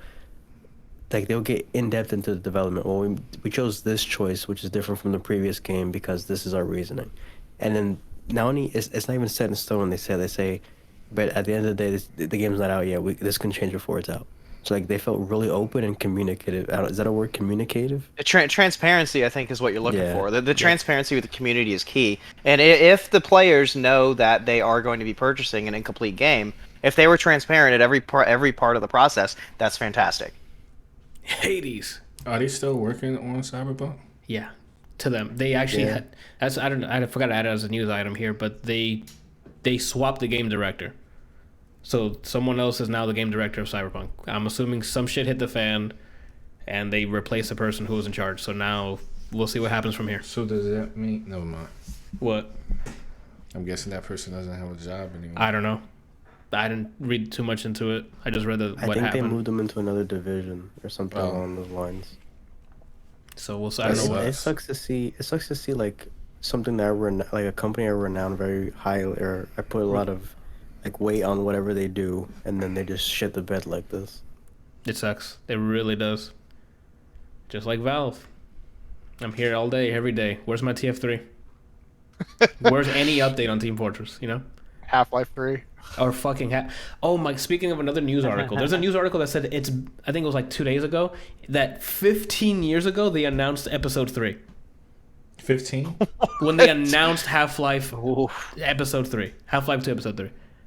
So have they been working on it this Randall, they season? released a VR Half-Life. Yeah, I know. But Okay, Yeah. that's why they're prequel. No, and that it was a prequel. I have heard really good things about Alex though. Like everybody who has yeah, played it has said it's absolutely amazing. That they really took the VR experience, Seriously. personal. and Valve were like, crushes it, man. They do so well. I need them to crush the next Half-Life and not VR Well, only. They better. I mean, when Half-Life 2 came out, like, remember Half-Life 2 got delayed for a long time because everything got leaked and whatnot. Yeah. And they completely redid all of Half-Life 2, and it was incredible. So, if somebody's gonna do it right, it's gonna be Valve. They're like the last kingpin of great games. All the other AAA studios fucking suck. Whoa, It's back funny. it up. Back it funny. up. It's funny. Obviously being a little exaggeration, but There's lore behind this because Anthony didn't play the first Half-Life like that, and the first time we knew about Half-Life 2 was on that Tommy Tallarico review on G4, that show. Yep. yes, great show. They put it against Halo 2, and Anthony was so biased towards Halo 2, and then when Half-Life 1, he said, no, fuck that game. And Yep. he didn't play this until the fucking orange box came out. And then I played it and I'm like, oh wait, this is actually a better game. Yeah, it's a great game. Great games. I To be don't remember young. what they called that show, but I liked that a lot. Yeah, it was Tellerico and some other guy, and they put those games together. Great times. All right, so that was the news for basically the gameplay. Unless you guys want to add anything, or I forget to mention anything on Forbidden West. I was just asking when it was coming out because I wanted to know if I decided to play the first one, if I had time enough to beat it before the new one came out. Well, since they haven't announced a date, you have plenty of time to finish the first one. Especially It's if not you, that long of a game either. yeah, even if you do all the side stuff, you can probably get through don't it pretty do it quickly. on Insanity to start. It is fucking awful. Listen to him, cause Always that's your play the hardest instant difficulty. hard partner over there. That sounded bad. Instant hard difficulty partner over there. Always play the hardest difficulty first. I mean, I fully don't know. agree. I just Always. this one was like, I don't know if I just did things out of order or what, but it was a game are we fucking talking about? struggle. Horizon. Horizon Zero Horizon. Dawn. Yeah, it was just a fucking nightmare. Like the first time I played it, I struggled, and then the second time I, started to go through it, I was like, okay, it's a little bit easier, knowing like what to do and just kind of getting weapons and that kind of stuff. But the first time I struggled like fucking crazy because I didn't understand how the weapon system worked or it was kind of like in God of War. You just go through and you're like, well, I like this better. I'm just going to use this. And it's like, no, fuck whatever you like. Just use whatever's the best at the time and just go with it because you're gonna hate yourself otherwise. I hate that, man. Yeah, Especially they definitely built Horizon Zero Dawn to be like you beat it on a lower difficulty, and then when you play it a New Game Plus, playing it on the harder difficulties will be a lot easier because you actually have gear and stuff. Right. The hardest difficulty, it was kind of a nightmare because I really just didn't know what was going on. But you have plenty of time, and it's also on PC if you want to try to run that, at a higher resolution and stuff. So I mean, I recommend it. I had a great time playing through it. The world's PC fantastic. For you, Randall, only works if Twitch, like if you're on Twitch as well. That's I true. read the patch notes. If you're not if there's no upload stream to one of Twitch's ingest servers, it's not gonna run. You can't get past push the button to start. It's weird. It's really odd. They say they might fix it, but it's not a You high do need- priority. You do need to record yourself doing the log game though. Yeah, I'm sure everyone here can do it, no problem. I'm just did it first stupid, try. and yeah, I believe you. I'm just dumb. I don't know how to do that quest. I'm glad I finished it and moved on with my life. What's the log thing? As a side quest, you have different like hunting trials where you do stuff and you can get, I think, better weapons, right? If you get like all 3 stars and stuff on all of them. If you get, like there's different tiers. So if you do a certain amount of stars, you get one weapon. You get a certain amount of stars out of all of them, you get another, and then you get everything 3-star to get another weapon. Right. So one of those side quest trials is kills these specific types of enemies with like rolling logs. So you have to like get them together, hit the trap, and have the logs roll on top and kill them. Could not for the life of me do it. I'm telling you, I spent so much time there. I don't know. I could feel not like do it. I feel like part of your problem was you also didn't use the correct weapon to Oh, to do part of the mission. okay. Because I tried it once and was like, okay, whatever, I'll come back to this. And then the second time I was like, okay, let me read. Actually, I don't think I tried it the first time. I think I didn't understand what he was asking me to do, so I was like, screw it, and come back. And I came back and I read exactly what he said to do, and he gives you a hint in part of it, and that was the difference. Gotcha. I went in there going, oh, hit people with logs, no problem. Randall, and I think an hour or something later. Jeez. And I finally got it. Cobra was in the chat just laughing his ass off every fucking time. I just could not get it, and I'm just the salt. You couldn't see my face anymore because the camera was just salt in front of me. Jeez. It gets The only really negative I have for that game, or negatives, is combat or melee combat felt yuck, and then the DLC just felt like we played Destiny right before we developed this, so we're gonna make everything a sponge. Yeah, it was really bad. I don't know why they decided to do that. Like And the everything story had for it was too kind of much low. health. Oh man, those fucking bears! Yep. That when you have to fight the three of them together, that was just the absolute friggin' worst. That was pain, and I was playing on easy. I can only imagine you guys. It didn't scale well because I beat the game and the DLC came out, so you know how when you beat the game, it takes you back to right before the mission or whatever. Yeah. I played it from that point, and it was still I wasn't doing enough damage immediately. What the And I heck? did every side mission, all of that. Yeah, that's what I was saying. They were too healthy. They put in an extra 0 in when they were doing the scaling. I don't know what happened. Put in an extra 0, and they had no recovery whatsoever. It was back-to-back attacks. They didn't get tired. It was just constant onslaught of attack. I was just not having fun with that DLC. Yeah, I mean it was ice stuff, but that's the only plus I had. The story Yeah. for it too was man. All right. I guess that's it on that. Those are 3 games that they showed off, and I can't wait to play. 2 of them are coming out this year. We don't know when Forbidden West is coming out, so we'll see. I guess if we're speaking about consoles here, Nick, you mentioned talking about the state of online multiplayer. Absolutely. what are your thoughts Mainly, here? I want all of your opinions on this because I have a feeling we all feel the same way. I just kind of want to bitch about it a little bit. We The can state of bitch online As a team, we'll do console. this. Yeah, absolutely. So, online console multiplayer. Generally speaking, I am a PC gamer, so everything I do is on the PC. However, I had a few consoles in the past, and whenever I load up a console and I want to play a game with my friends, I can't do it because I'm not subscribed to any of these goddamn services. So it's a huge turnoff to playing console games because I only play games with my friends. I don't play games solo.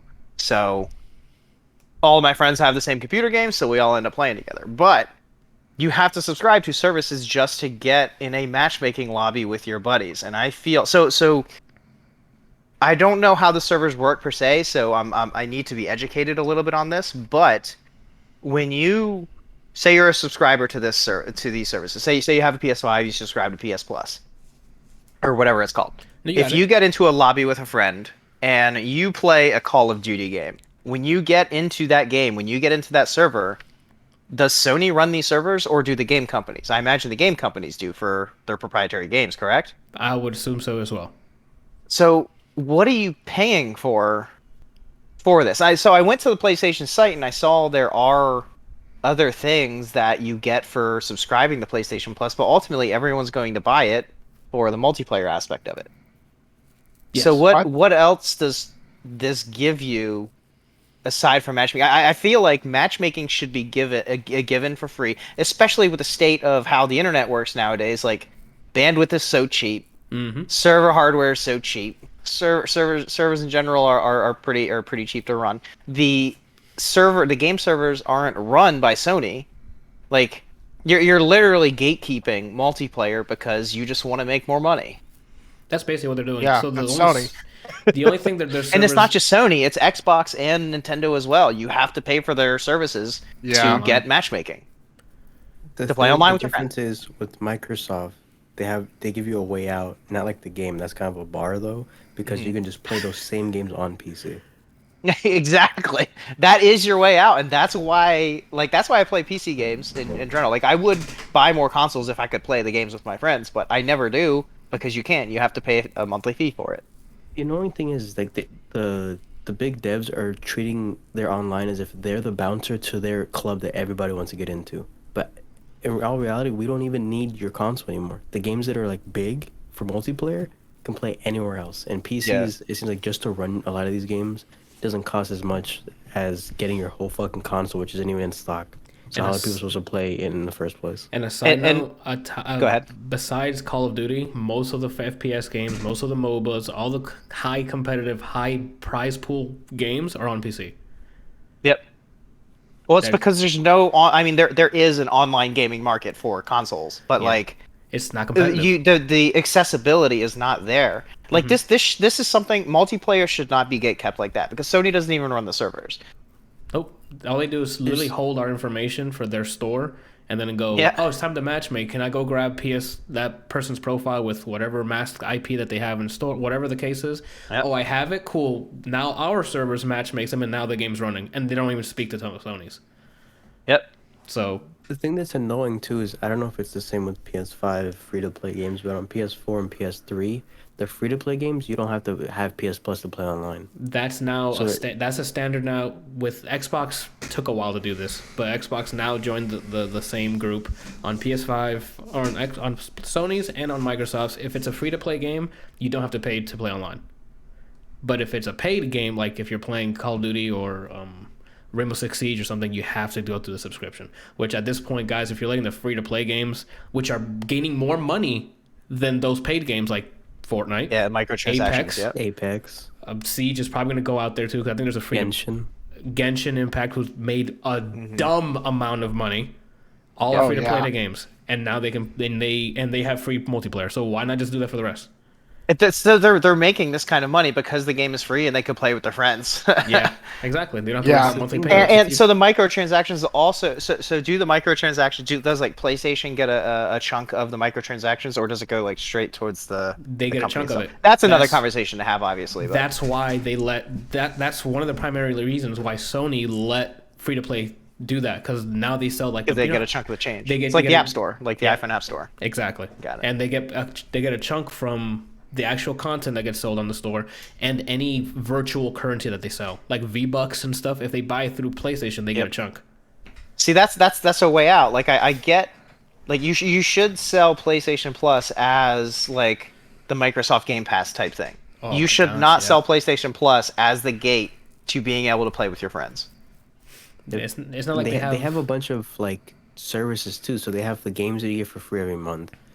All you have to do, they can even bump up the price. Let people play online for free, but put together the games you get every month and somehow combine that with PlayStation. Is it called Now, the one that lets you stream stuff? PlayStation Now. They're trying to transform PlayStation Now into their version of Xbox Game Pass,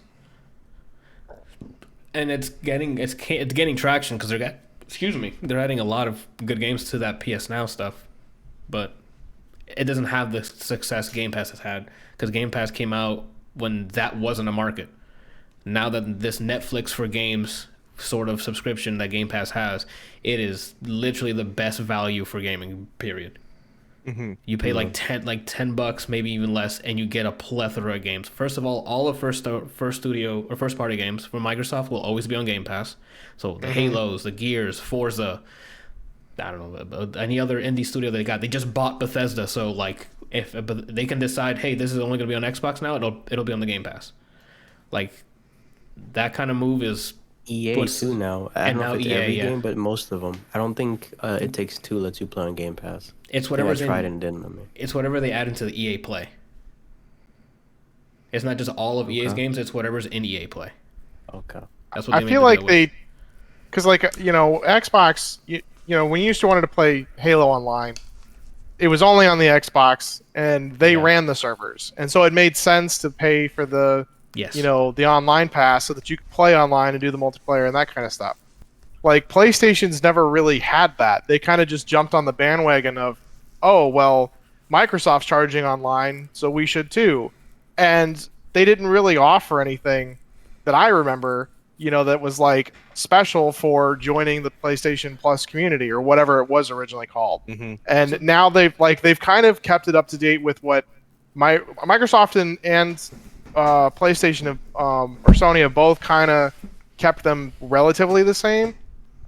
Microsoft is now branching off into being like, no, like we want everybody to play, and Sony's still like, no, fuck you. We're only so gonna that's allow... another discussion to have is crossplay. Sony is the only one that does not want to participate in this crossplay shit. Like And even it's so Nintendo, annoying.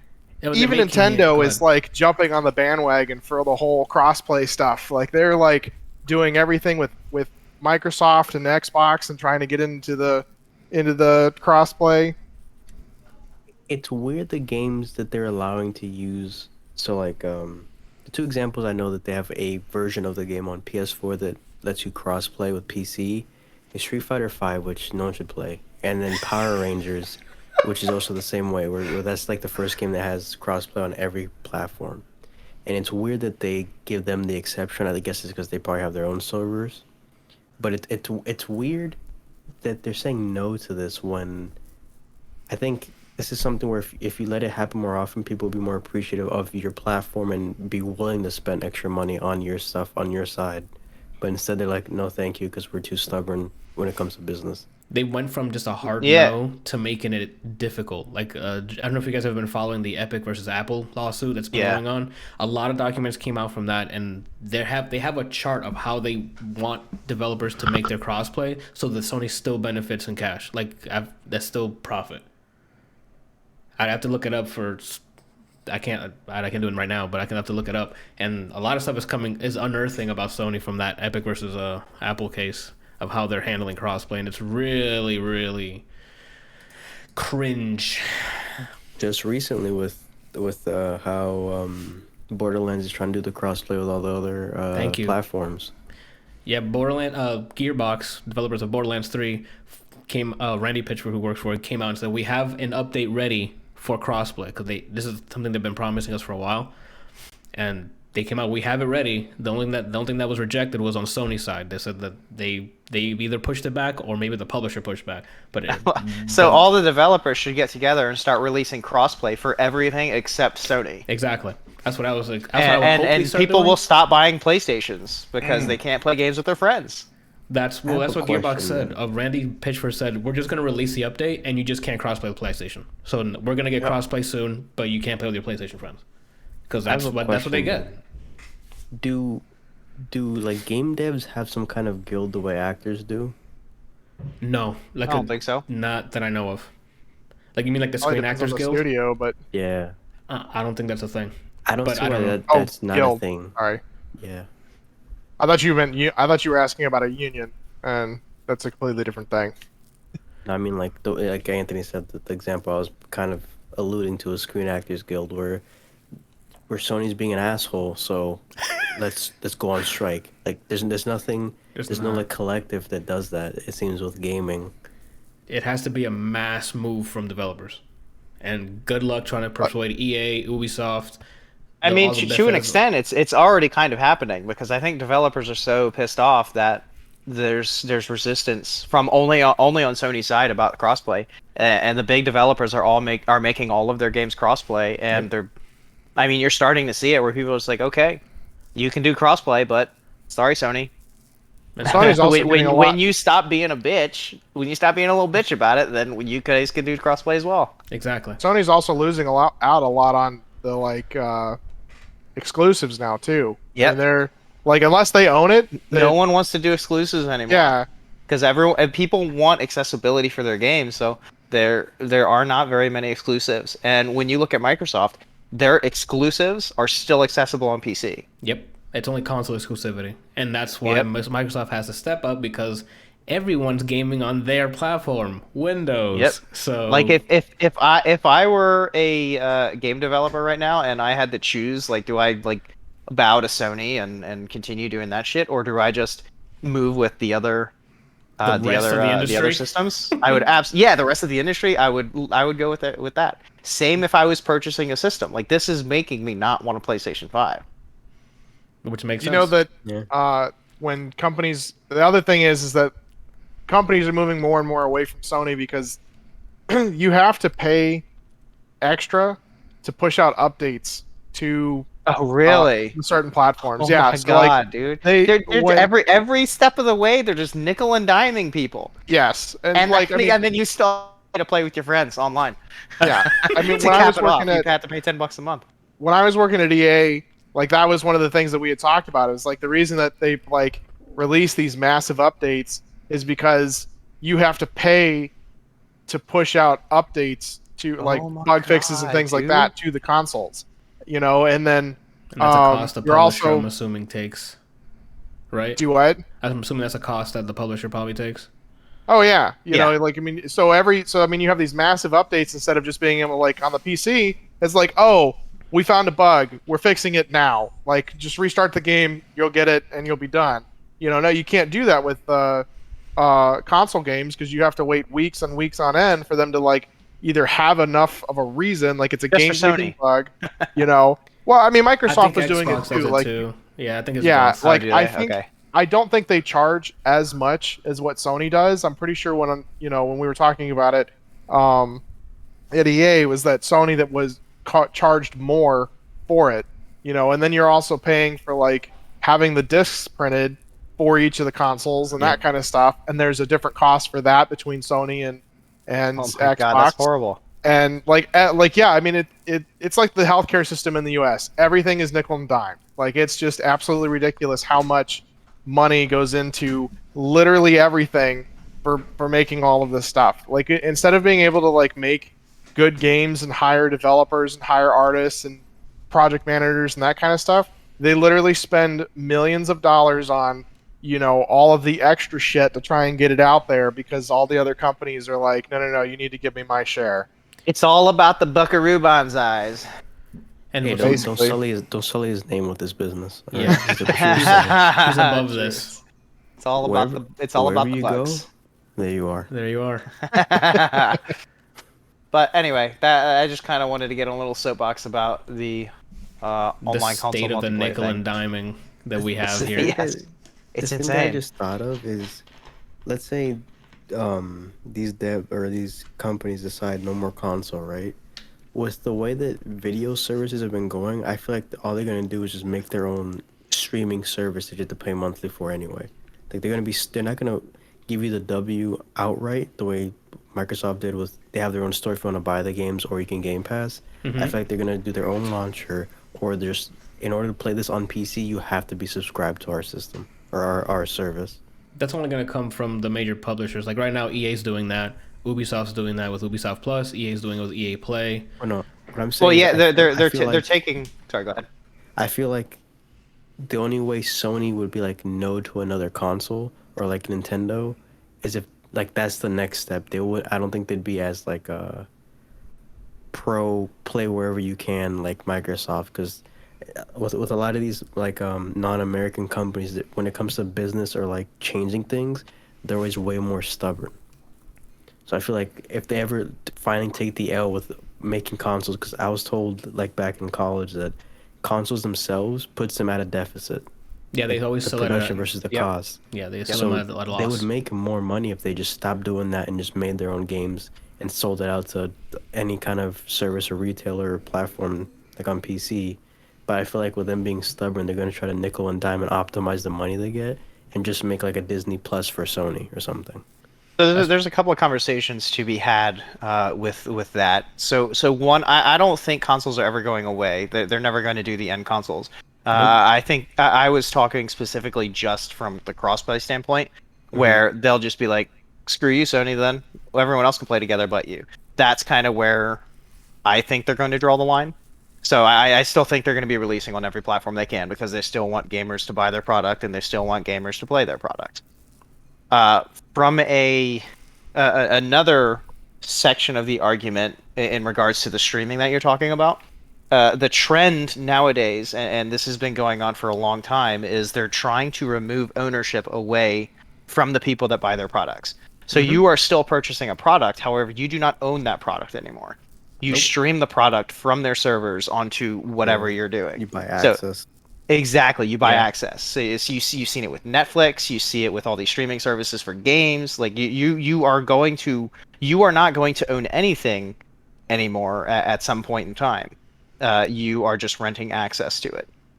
I mean, you're doing that now with Steam. If you lose Exactly, if you you're lose doing your that with account, Steam. What do you? Yep. That's it. It's over. You don't Yeah. own any of that. You are renting access. I mean, you That's, saw what that's the way happened. everything is going now.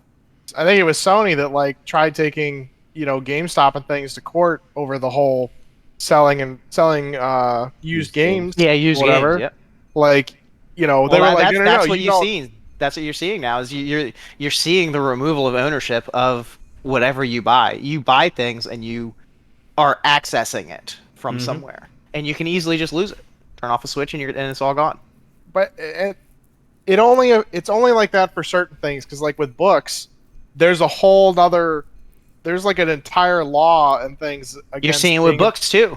Are you? I didn't know that. You're seeing it with books too, with the Kindle and stuff. You're renting access to these books. You don't actually own the book. Whereas that's why I buy, like Killer Pavlov said in chat. That's why he buys physical games. That's why I buy physical games, and that's why I buy physical books. Yeah, but I think that is a difference between buying like physical copies versus like buying digital stuff. But the Sony was trying to do that with physical copies. Like even though you bought the copy and tried to sell it, they're like, no, you need to pay us for selling it. It's like that's not how this works. I bought it, I can resell it. Yes, and there was a whole big thing with Always fucking Sony, man. It's always Sony. Yeah, but there was a whole big thing with the books. I'm trying to think of what it was. Like some guy was like buying books and then reselling them, and the publisher like took him to court saying that he had to pay fees to the publisher, for reselling the books, and they like made a statement saying that, well, he bought it, he is protected under whatever the copyright thing is saying that he is allowed to resell it for however much he wants and not have to pay twice for owning the book. That's like suing someone for having a yard sale. Like that doesn't make sense. That's exactly what it is. That's exactly what it is. Yeah. Anyway, sorry. Big soapbox. Big topic. We just killed a good 20 minutes. That's what I'm talking about. It's a big topic. Lot of tie-ins to it. There's a lot of gears and money going in this industry, so change isn't going to happen overnight. It's just the developers need to push it. Now don't get me wrong. I don't mind renting access to the stuff that I have. I would, mainly speaking, I just want to do it, and I want to be able to play with my friends while doing it. That's really what I want. Crossplay. I don't want to have to buy a game and then have to pay with my friends as well. That's why I laugh at there was like guilds, man. Like you mean like I wish that the developer people guilds that work with the people that work within any industry, whether it's music or like it feels like only actors have their shit together, whereas like music doesn't have a guild to my knowledge. They haven't actually done that yet, unfortunately. Whether it's artists or people behind the scenes like the engineers, the producers, the A&Rs and all that, it feels like only actors have these kind of guilds. And you saw actually NBA, even sports companies, I guess company's not the right word, but they have their own kind of guilds in the sense where they went on strike, the locker room strikes and things like that. Okay. It's annoying to see that, or it's sad to see that not other companies from different other mediums don't have the same kind of community to like say no to these and just go back to work. You know what I mean? Well, I mean, because they got it together and they took a stand. That's we live in the internet. The internet, no one takes a stand. They just say what needs to be said in the moment and then move on. The stand is stop. No one's gonna do that. There's too much. Yeah, exactly. You see that with the early access games. Yeah. People continually buy early access games and then they complain when these games don't get finished. It pisses me off to You already bought it. Yeah. Yes, like how many times have like Stop on buying Reddit early access and everything games. they're like, don't buy it early, don't pre-order, don't buy the DLC, Yes. don't do this and the other thing. And what do you see? Fucking do it anyway. Game hits record sales, pre-orders, and it's like, Yeah, and then fast forward 2 months when the game actually launches, and everyone complains that the game isn't what they were sold. It's the same old story every single time. The cycle will never break. It's a circle. It's a circle. Life is a circle. It's just so dumb. Like I'm really tired of hearing people complain and bitch and moan about oh, I'm really sick of these companies just doing nothing but giving us Stop buying this shit. $70-$80 for a game and we only get $4 worth of content. We need to do something. And then they're like, we're not going to pre-order anything anymore. And then they fucking pre-order it. It's like, well, go fuck yourself then. What do you want? Yeah. Stop buying their shit. I'm a hypocrite to the pre-order, but I only do it with companies that I trust. So, Hades, I think within the same week I got it. Within the week they said, "Oh, we're out and it's early access." Supergiant has not wronged me in any way yet. I mean, there's going to be There's the winners, exceptions, obviously, when you do this. There's going to be exceptions, but the majority of them are generally pretty bad. And the way that I guess I protest Sony is instead of playing for multiplayer games, I'm just buying single player only. That'll show 'em. Yeah, any That'll multiplayer show game 'em. at this point, it's on PC. We get it and we play because you don't have to pay for online. So I mean, it's still like when you were talking about that, Nick. Like it just rubbed me the wrong way. Like that's half the reason I stopped buying consoles is because I was like, I don't want to have to pay. I can buy the same game on the PC, and I already have internet access, and I can play with everybody I want to for free. And you're telling me that I have to buy the console, buy the game, and then pay you an extra subscription to play online. This isn't 10 years ago when this is like a thing. This is something that's first coming out, and this is new and whatever else. It's not like they're running the game servers themselves. Like if they were running the game servers, you can justify the cost that way. But they're not. But they're not doing anything. They're literally just like, hey, pay us money so we can give this company access to the public to their servers. they try to add more value to it by doing cloud saving, like saved game data, cloud saving. What else? The automatic download. They try to add hardware level like features to the subscription. Cool, do that, but give me multiplayer for free. No, but it's not. It's not even the stuff they added. It's not worth it. Like cloud Steam gaming, like and Epic do it for free. Cloud saving for free. Yeah, So it's. I mean, so does Ubisoft. Imagine having to pay 2 internet service providers. Essentially, that's what this is. What it feels like. It's paying the bouncer to get into the club to interact with people. Mm-hmm. It's outdated. Ridiculous. We just got grandfathered in since before. What makes it worse is that PS4. Sony started it with PS4. PS3 and before, online multiplayer was free. Yeah, And then yeah. PS4 came out. Nintendo. And same with Nintendo, right? And then now. Well, because they figured out they could squeeze more money out of their players. Yes, so sir. that's exactly what they did. The only reason I give Nintendo less shit for it is for a whole year it's $20, yeah. and they bundle Yeah. it. They bundle that with the whole retro game collective thing where you can play SNES games or whatever. So I give them less shit for it, but to make me pay for internet twice, I don't see the point for it. Especially since Sony's raised their fucking prices to $70 per game. Yeah. For the first party games. Now I feel obligated to be Demon's Souls, even though I don't want to, because I paid $70 for it. I'm just gonna go buy a Switch. I'm never gonna buy a PlayStation again. I mean, I guess we mentioned before, Switch's got a plethora of great indie games, and their first party games are just great. And Skullgirls is on there as of like last year. So You can play it on the go. on the go. Sheesh. All right. Where Next do we go topic. from here? Sorry, Yeah, where do we I'll go keep from I'll this? keep going otherwise. I mean, if we want to continue a bitch fest, we could go on to the Amazon buying MGM. Go for it. There you Take go. it away. So Amazon apparently is buying MGM Studios for $8.45 billion. Big ol' 8.45 Fucking billion thing. with a B. Let's go. Something like And Amazon is apparently also getting a $10 billion bailout. Yes. What? Fucking bailout. I haven't read completely into the bailout. So I don't know what kind of- Bezos is getting it. yes. Not Amazon. Bezos is getting a bail. Oh, I remember now. Bezos is getting a $10 billion bailout to fund his space program. You heard that correct. What If space he didn't program? have enough money already. He- Bezos has had, it's like Blue something or another. He's had a space thing for a long time. A company for ships, rocket Blue ships and stuff. Prime. Blue Prime?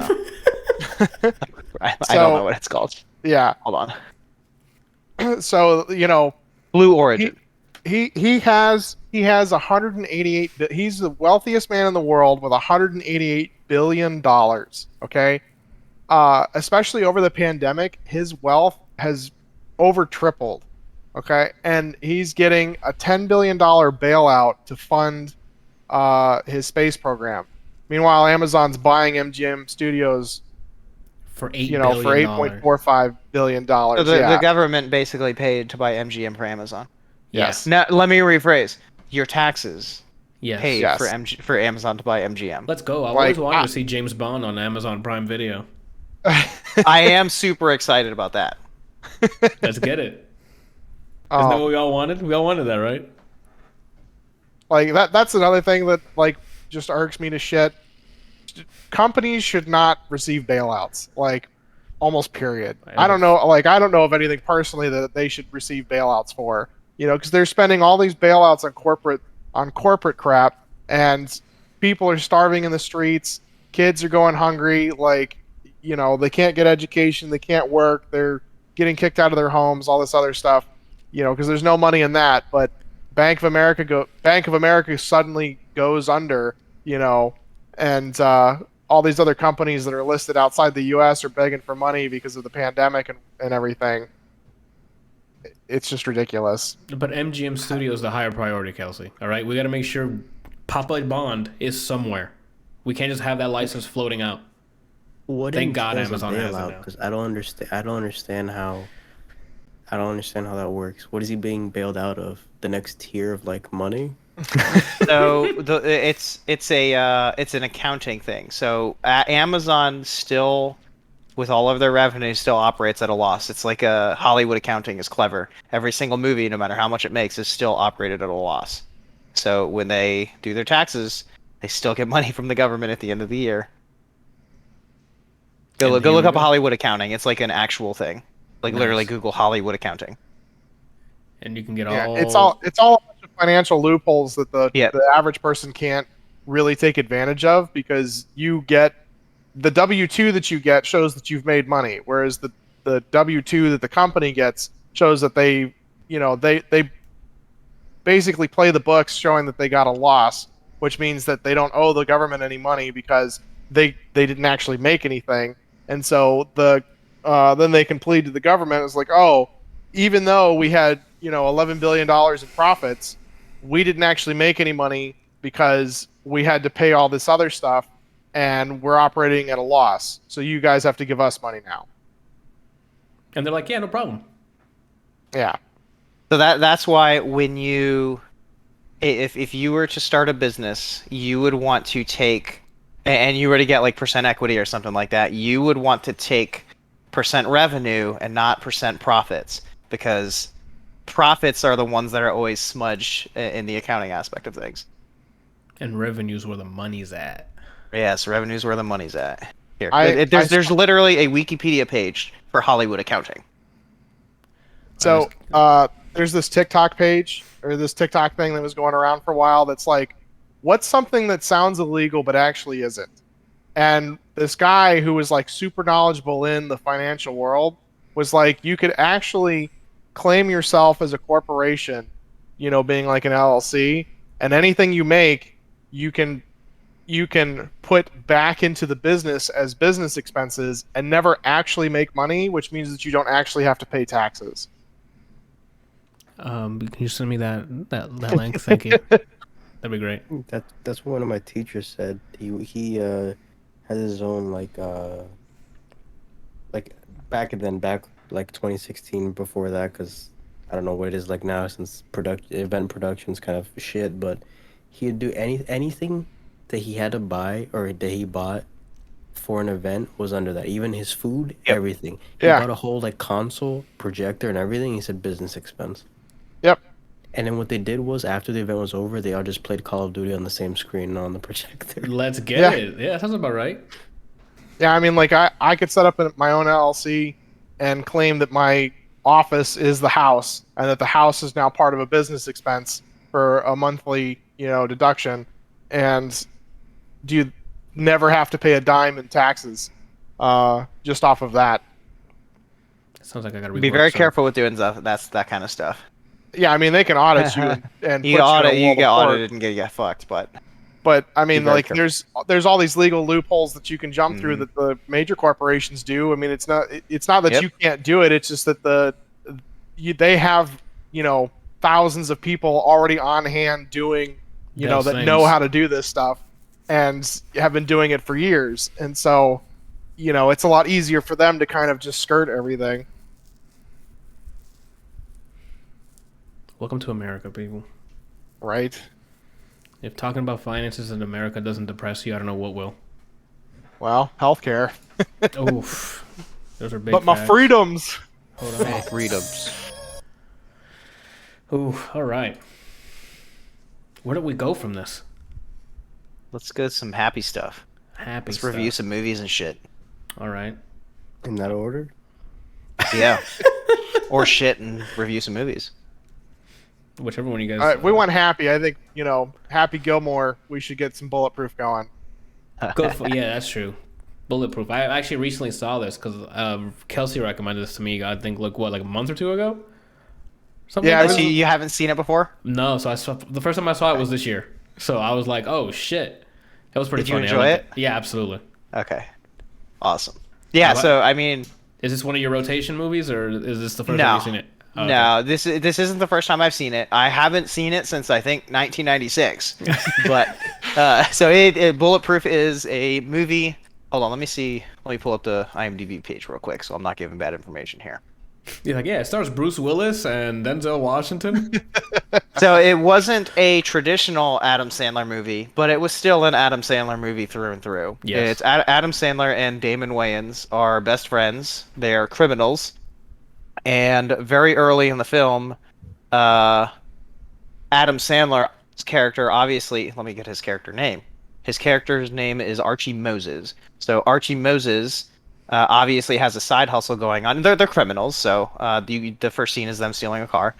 Adam Sandler's character has a side hustle going on, and Damon Wayans' character wants in. So obviously, you know what's about to happen. Yeah. Is this character is a cop, and he's going to bust his best friend, who is obviously super, super close to him, and they're like brothers. And it's kind of like it's a buddy cop type film without them both being cops. Like Yeah. they're just trying to get through them trying to reconcile their friendship still with him being a cop and him being a criminal. So it's very funny. It's enjoyable. It's not like it's a flick. It's not a flick you're going to write home about. It's not a flick you're going to remember 20 years into the future, but it's very enjoyable and absolutely worth your time.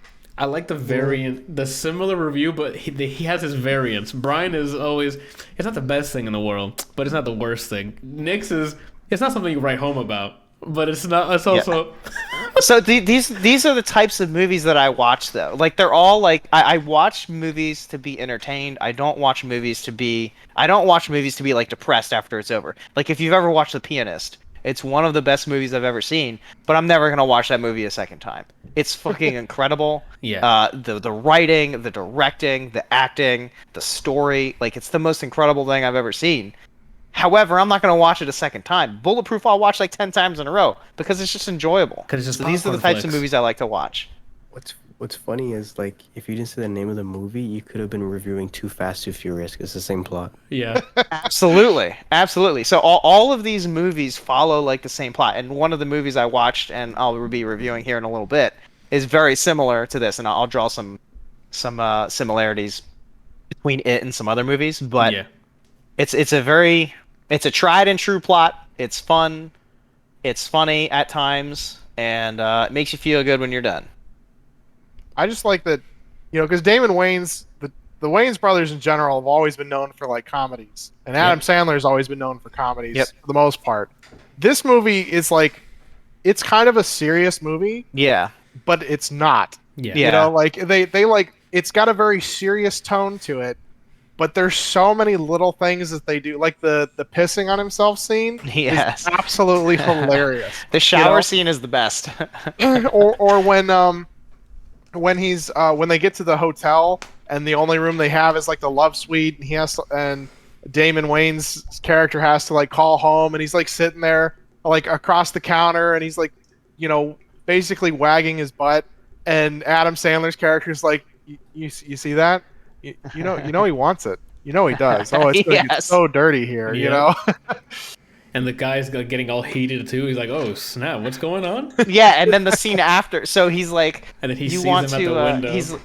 He's like, let's get your wife, and let's do a little sandwich action with your wife. And then like the scene afterwards, it's him calling his wife, and he's like, you might like some sandwich action. What do you just think about it? Oh man. But yeah, it's a fun movie, worth your time to watch. Not crazy dramatic, just fun. Nice. That's a yes. That's a 2. We're 2 and 2. I guess 3 for 3 here. Yep. Because I reviewed it. Kelsey reviewed Did it. Randall and Brian? Did you guys see Bulletproof? I've seen it as a kid, so I remember scenes, but I don't remember the whole thing. And Randall, did you see it? Nah, I've never seen it. I think you would enjoy the movie. It's hilarious. I can't get a read on the types of stuff Randall likes. I'll have to like spend some time with him in face to face just to get a read on you. He But Oh well, likes you know, gospel next month and I think ass they're coming play. up for a LAN party. You know, so well, we're gonna- there's some ass play in this movie. I was hoping someone other than me heard that. Gospel and ass play. That could be the name of the episode if you want. Oh my god. All right, let me jump between people here. Kelsey, what's up? what the fuck is Paradise PD? That's the same reaction I had reading that. Okay, so it's a Netflix original, Okay. and it's basically the most grotesque thing you can think of in a comedy cartoon. Okay, so it stars Sarah Chalk, Oh. and she plays a very, very physically and sexually aggressive cop. What the hell? Who she's basically Denise from Scrubs season 8 if she could be like just this very loud, rude, lewd person Okay. who beats the shit out of everybody. Okay, like loves the chubsters. Mhm. You know, one of the guys on the cop force is a fatty, and like the very first scene you see the two of them together, she's playing with his tits and then grabbing his balls. Okay, like This is a cartoon. Nice. this is a cartoon. Yes. So that being said, like I'll watch anything she's in or voicing. Like she was great in How I Met Your Mother. She was great in Scrubs. Like I'll watch anything she's in. So Rick So- and Morty. She's in Rick and Morty too, yeah. didn't watch the that whole thing is basically like they take by like choice though. today's Oh. event and then just either make fun of it or bring it up or something and just go as lewd as possible with almost everything. Okay, like in one scene, her and her buddy cop are like trying to do a gun bust, and the buddy cop is like he doesn't like guns, and so he carries a piccolo in his gun holster, and then he starts, and it's to help him with his PTSD, and she's like, no, you can't, you don't play it yet. He's like, my PTSD's coming back. And then he starts playing, and the people that are doing the gun exchange are like, what the fuck?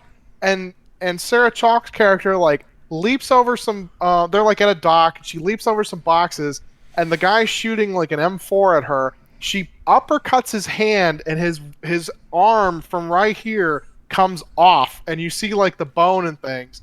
She punches the other guy in the face, and the third guy starts to run. So she grabs the dude she just punched in the face, chases after the third guy, and literally shoves his head up his ass.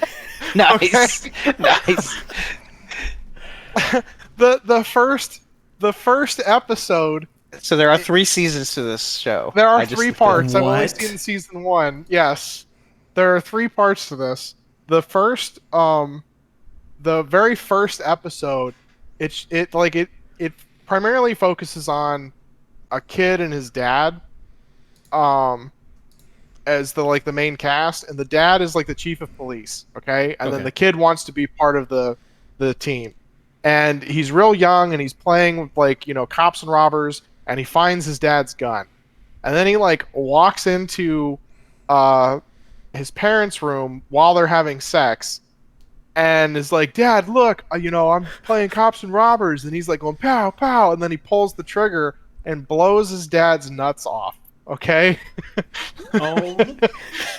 And so his dad goes from, because he doesn't have a way to produce testosterone anymore, he goes from being this like physically fit, very good looking, specimen to just this gross overweight dude who has to wear testosterone patches just so that he can grow a mustache. Oh my god.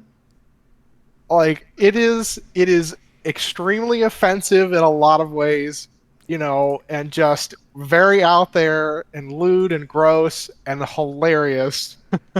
It sounds like I might enjoy this. The cover poster, it says Paradise PD, the war is coming, ... hard. Yeah, that sounds like my kind of show.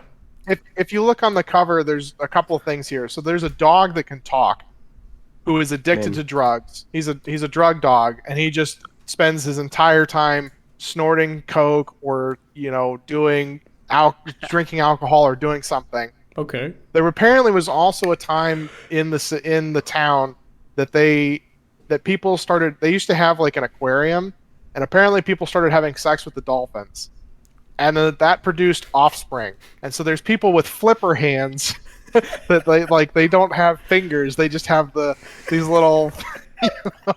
Oddly enough, that is a real thing without the offspring.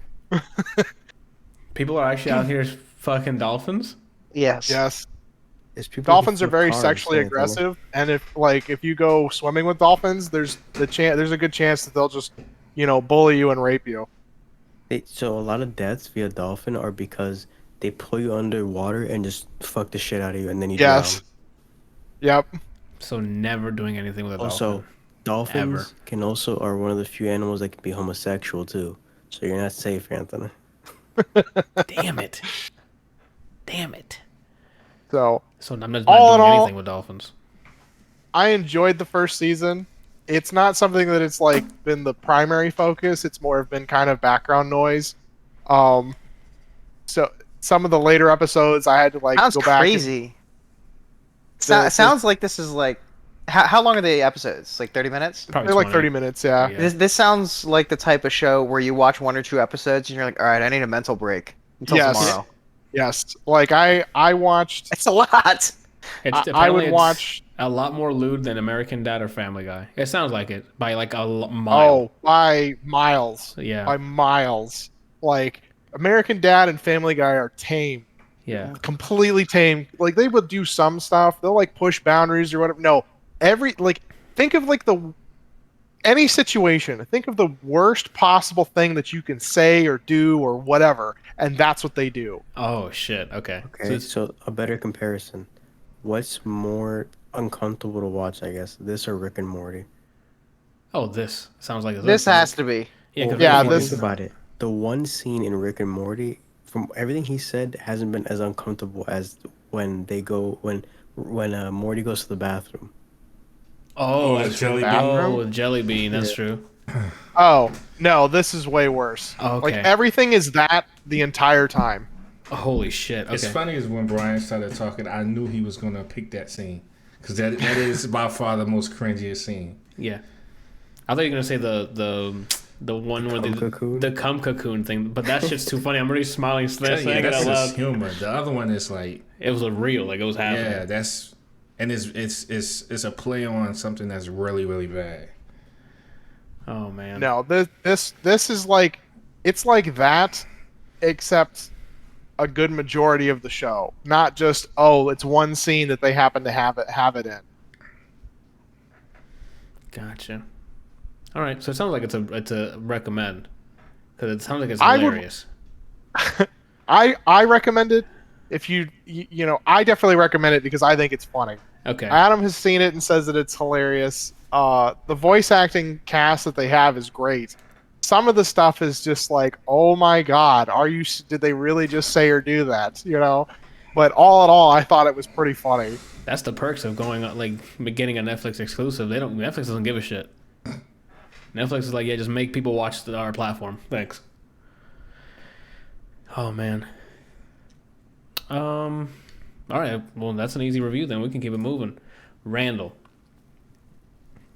you went ahead and saw Wrath of a Man. I didn't know that it was out digitally, so I need to watch this soon. I need to watch that. Yeah. You know what I mean? I'm a huge Guy Ritchie director. I watch all his movies. So yeah, baby. I like this week, and I rewatched Man from U.N.C.L.E. because fuck, I love that movie. Hell yeah. So Nick, did I tell you I finally actually watched that? Nice. Did you like it? Yes, it was good. Awesome. I've been Man telling him from to watch U.N.C.L.E.? Man from U.N.C.L.E. for a long time. Well, we had started it over at his place, and then I ended up having to like leave, and I never got around to watching it again. Quick question. Favorite scene? I'm gonna judge you by your answer. My favorite scene? Jeez. Yeah, and Man from U.N.C.L.E. He's letting you know there's one correct answer. Probably the fight scene between. We're done. What?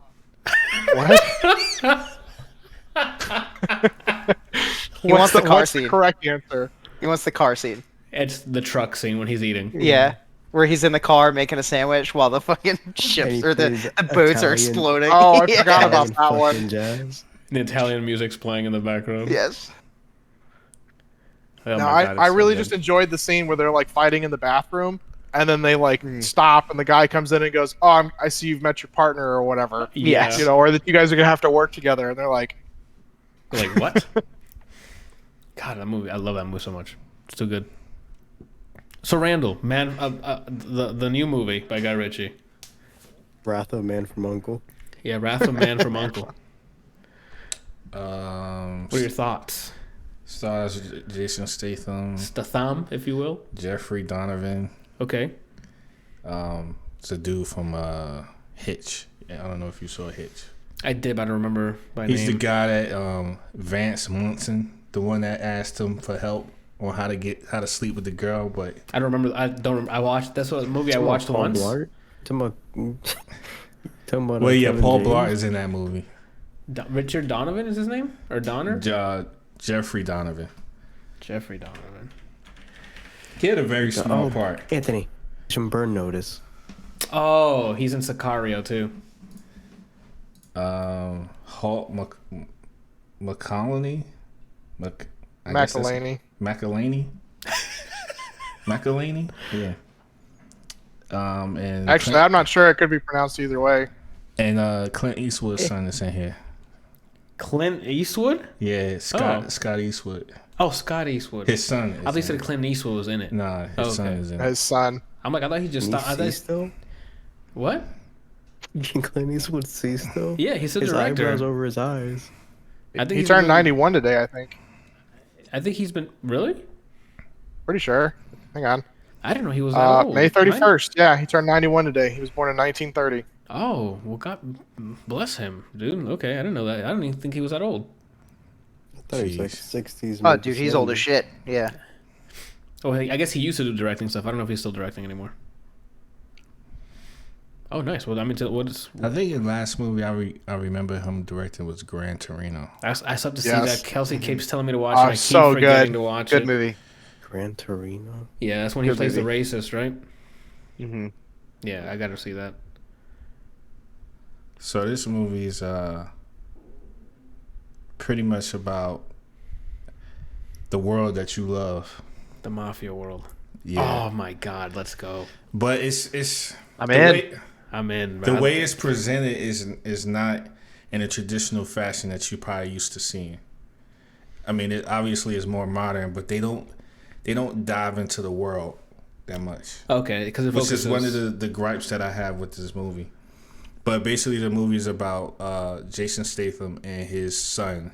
His son gets bodied, early in the movie. Okay, and there's a motive. the rest of the movie is just pretty much him trying to find out who did it. But the weird thing about it is that when it happened, he was there. So he went to go do something. He went to do something else, and then there was a heist that was in front of his son. His son was inside the truck when it was happening, but then the dude saw him sitting in the truck, so they made him get out. And of course, there's always one guy who doesn't go according to plan. Like he doesn't stick to the plan. The wild card. Yeah, the let me shoot everybody guy. Oh, okay, got it. So he ends up shooting his son, and he sees the guy get ready to shoot his son, so he starts running down the street to try to stop him. But he shoots the son, and then he shoots him, and then they get away. And like some time goes by, but it's like I wouldn't call it a monologue. There's a little bit of monologue, but it's the rest of the movie is pretty much him trying to find out who this one guy was. Oh shit! That killed his son. And when I'm talking about like he goes around trying to find this dude, he is like him and his crew is just destroying people, man. Like killing everybody. Brian's gonna ask you how many kicks in a second. Oh, that was one thing I wanted to. He didn't kick anybody in the entire movie. What? Hold on. I'm gonna ask again, and I want you to change your answer. Right? So, 2 questions. You're saying there's no roundhouses? No, That's weird for a Statham movie. because it's mafia.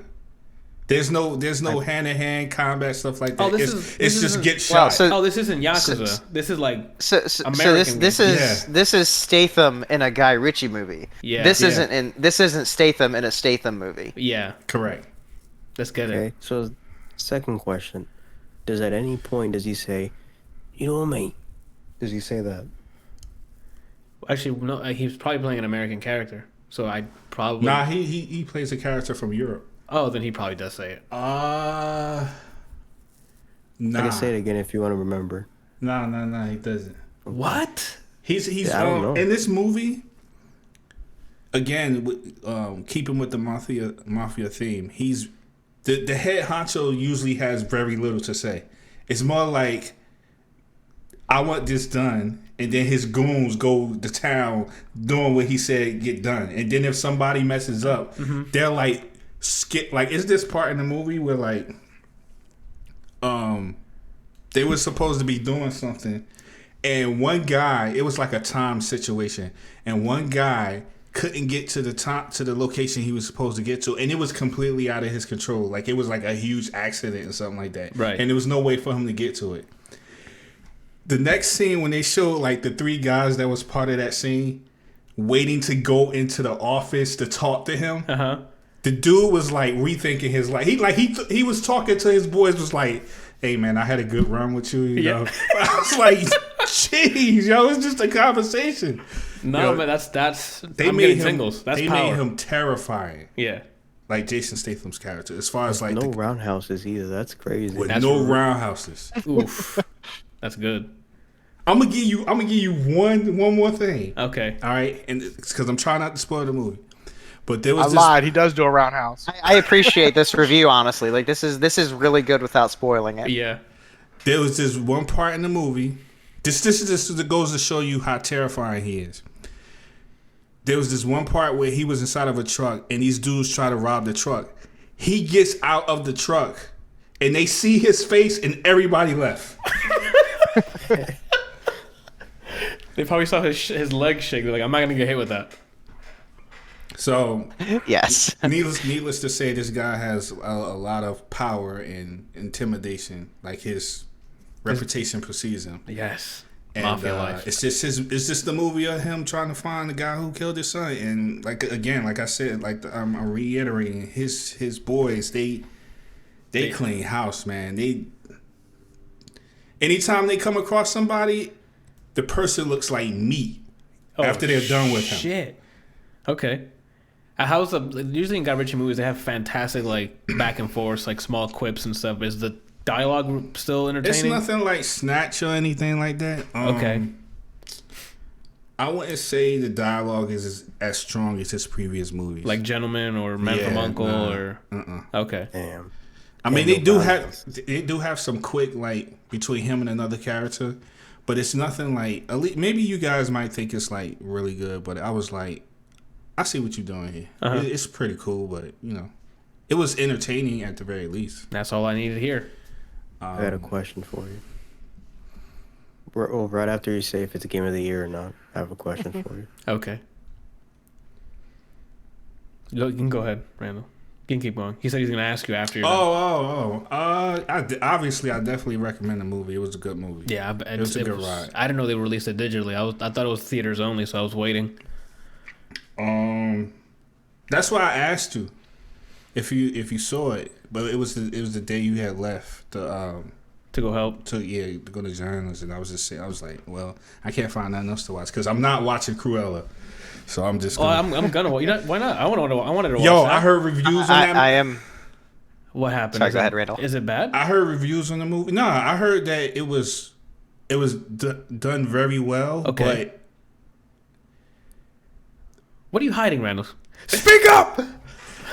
So what the reviewers said, it was Stuckman who said it. Okay. He was like, the stuff that's done in that movie is really messed up. The way he was talking, it made it sound It's like Cruella. Yeah, she's it- fucked up. Yeah. It made she it sound was like- killed. She was trying to kill the puppies to make a coat out of their fur. Like, it's Cruella. She's fucked up, man. the way he was describing it, it was almost like I thought he had watched another Saw movie. What the hell? It's a Disney sounds movie. awesome. Yeah. So He said this Lee, is nothing like what you remember. Okay. our best friend of the podcast, Lee, said Cruella was worth watching. He said it was a lot better than he thought it was going to be, and I'm in the same boat. Like I was not going to watch Cruella, but I've heard that it's decent. Like I heard it's pretty good and worth watching, so I'm absolutely gonna watch it. I I was on the others. And So I saw the trailer and I'm like, I'm gonna watch this. My reason for because I like Emma Stone. Yeah. I think she's a good actress. Yeah, I do too.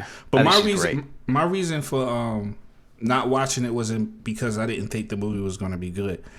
I didn't watch it because after hearing that review, I'm like, I don't know what's going to take place in that movie, and I don't want that junk in my head. All right, so here's what we'll do. I'll watch it. I think me and Jenny are gonna watch it together. So we'll watch it and we'll let you know if there's anything like messed up. I doubt it's a Disney movie. It's still a Disney He said movie, right? he was like some really messed up stuff, and he said it multiple times. Okay.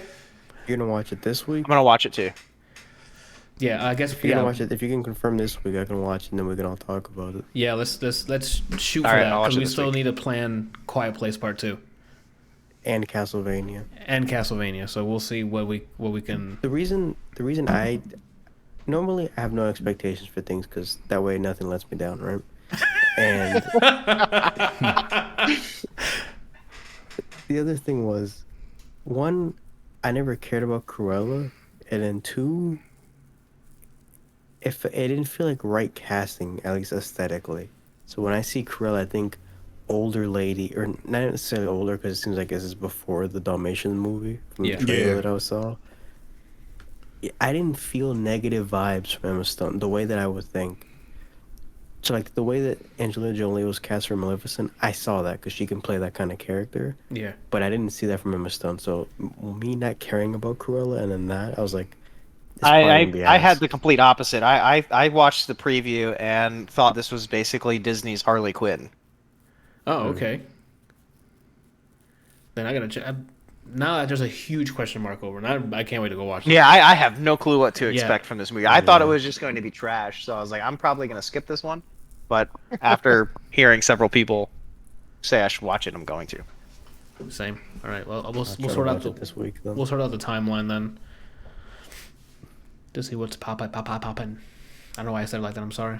I'm just getting excited. Should we make this our weekly? We should watch this. Looks, I'm watching with Janiana.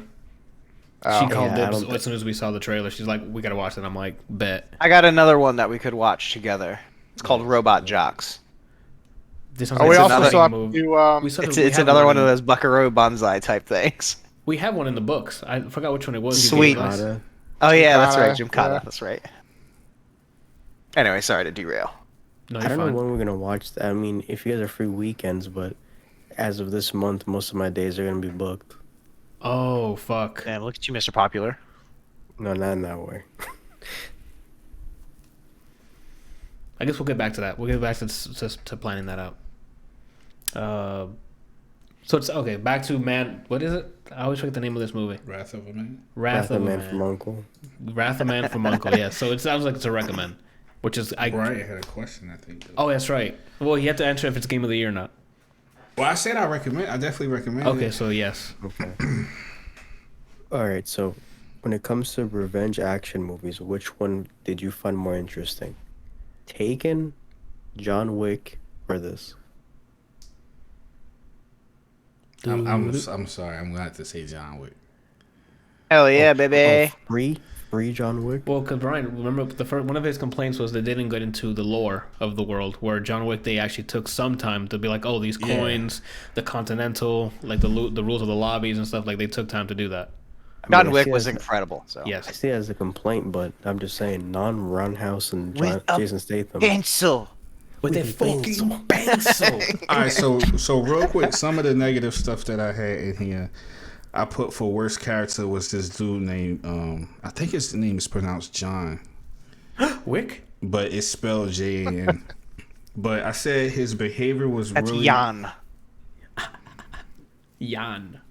Jan. Darth Gun. his bad. I put his bad behavior. Bad behavior wasn't really explained well. It was lightly touched on. Yeah, it was lightly touched on. It was like because it was mentioned like in a conversation between two characters on the screen. It wasn't like really explained as to why this character is acting like this, and he had like such a huge. I wouldn't say a huge, but he was like integral as far as like the plot of the movie. But they didn't really go into any backstory about him. Like it's one of Bryant's famous quotes. It's like he could have been replaced with anybody, and it would have not changed the movie whatsoever. Oh.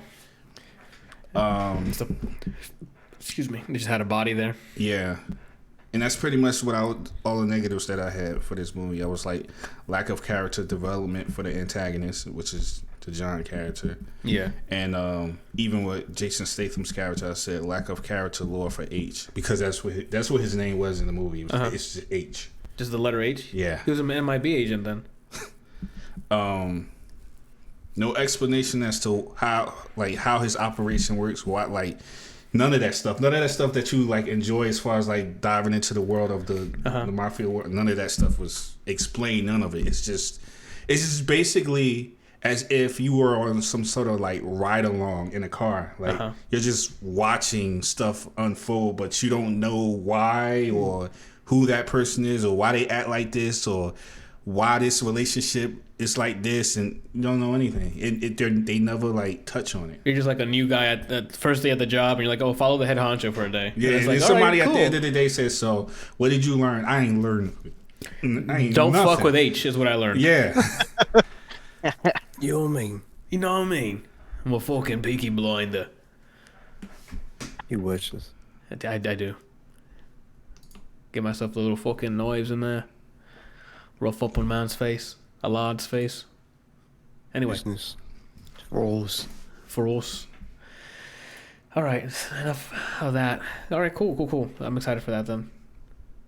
Oh, Brian. You finally listened to the Julia Michaels album. Let's get that quick out, you know? I can keep it short since you already talked about it. Yeah.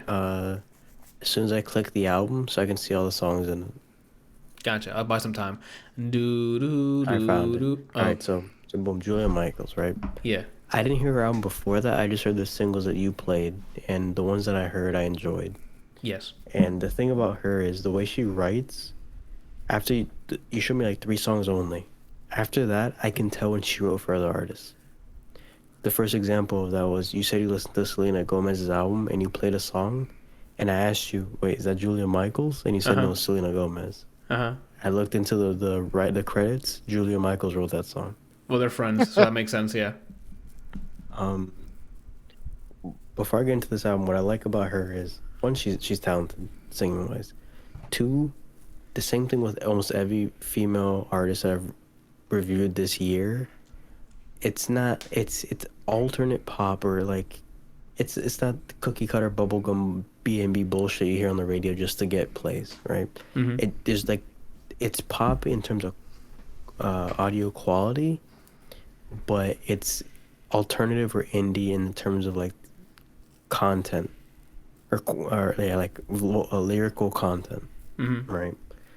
So I listened to this album, not in chronological order, 10 songs, 29 minutes, 39 seconds. So Yes, I'm gonna sir. say 30 minutes.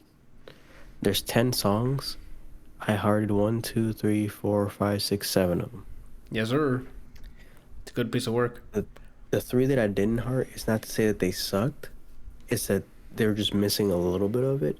What I like about this is, even though she's like a a pop singer or writer, she experimented enough so that almost every song kind of feels like its own genre or subgenre. It's not a whole album that sounds the same. It's not Bieber's album. It's quality of pop, but everything feels like it's diversified in a way where you don't get tired of listening to it. She has the typical kind of pop things you would hear, the cookie cutter stuff, but with her own lyrical spin to it. She has dance songs in here that I'm like, what the hell? I like it. One of the one songs I didn't heart, but it was interesting, was Orange Magic. It felt like she had just listened to Tame Impala and like, I can do that. Let me get a crack take at an this. entire shroom and then just start singing. Yeah. Yeah, I enjoyed the album. Compared to everything else I reviewed, it doesn't beat anything else that I've gushed about, but I would say it's right now it's the gatekeeper of like top 5. Oh shit. Where if anything else I listen to, I'm like, has a stack with Julia Michaels' album, and then if it beats that, then you're in the upper echelon. I see what you mean. You're fine. It's like a litmus test for being a good album. Yeah. Yeah. For this year. Yeah. We got to keep it the yearly thing, because... Anything else Anthony probably already talked about. I don't know what my favorite song is. I think it's probably That's the Kind of Woman, maybe. I don't know. I was gonna close with is what your favorite... I guess give us your top 3 then. Your bronze, silver, and gold here. I don't know the order. I'm just going to say 3. Okay. Love is Weird, That's the Kind of Woman, and Lie Like This. Okay. Nice. Yeah, I recommend it. That's Super 2, people. You got to get in this. 30 minutes of your time, that's it. You in and out of that album, no problem. 30 minutes sounds like an awfully long time. I don't know that I could do that. You say that now, but I agree with you, because the last 30 minutes of episode 7 of Invincible, I'm like, please end this. Please. There's too much death. Please end this. Oh, did you finish it? Yeah, I reviewed it on here when you were on here, dude. Wow. Anthony reviewed it when I wasn't on here, and I didn't get to talk about it. My bad. I mean, you can just talk. We can add it for another week. Nah. Think, Mark. What did you think of the train scene? That's what I'm talking about. Oh, okay. It's not even the train scene. It's anything. When that fight started, it's the amount of collateral. Yeah. Was like, holy shit. That one episode is basically Rocky 4. Yeah. Where you're just yelling, throw in the towel. Yeah. It was bad. And then he ends it with, why the hell we do this? And it's like, oh, it's because I still have you, Dad. Dies, and I'm he like, dies. Oh, he still loves you. He couldn't handle after it. all He had that. to leave. Yeah, after he had to that. leave. Because he's like, oh, fuck. Even though it was drawn, the way it was drawn, I still like, good shit, J.K. Simmons. Even though it wasn't him. Yeah. Yeah, it was fantastic. It was also voice performance. Like, even Stephen Yeun, the guy, is his name? Yeah. Immaculate job as Mark. Like, you can hear him, like, you can hear the emotions go through from... That guy like, is great in everything he's in. I have to see his new one, Minari, I think it is. I haven't seen that. He has a new, Stephen Yeun has a new movie out, not new, I guess it was He's very talented, though. Is it Minari, or am I just saying a weird porn name? No, it's Minari. The one thing I can't give him credit for, because the movie itself was just, what the fuck did I watch, was that one movie with Lakeith Stanfield where he's the guy who answers the phone. The telemarketer. Remember that movie where he does his white boy voice? And yeah, like something America or some shit. Oh, remember he has like a funny... Yeah. Let me see something. That whole movie was what the fuck did I watch, and he's in that, but... It has something to do... What did they end up changing the people into? It's like horse?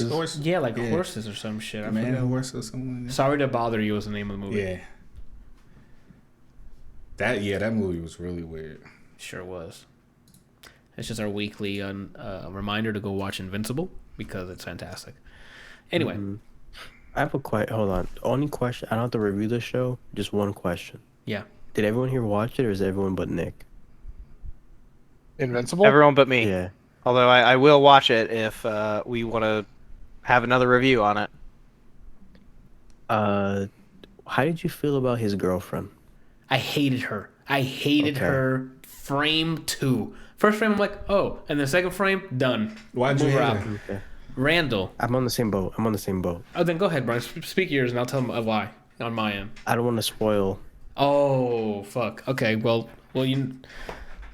What was it? The scene. Remember when they were in the college scene? Yeah. And then she asked him, "Where the fuck were you?" Yeah. And then when she finds out where the fuck he was, she Yeah. still acts like a bitch. Yeah. Yo, I'm like, send her And to the moon. What I made it grabbed her, worse? chucked her out What of the made fucking that solar part system. worse was the fact that she said, "I already knew." Yeah. So it's like, Yeah. why the fuck were you complaining? The correct choice when he chose his ending for Mass Effect, he did not choose. And I was like, maybe she gets.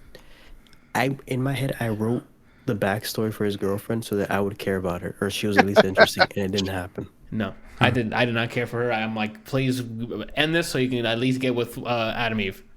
That was something. the goal. When she flew by the window, I was like, so you're saying there's a chance? Yeah, I'm like, oh. But then from that, I did not care. She was wasting airtime. I would rather have more J.K. Simmons time. Yeah. I thought I was in the minority in this.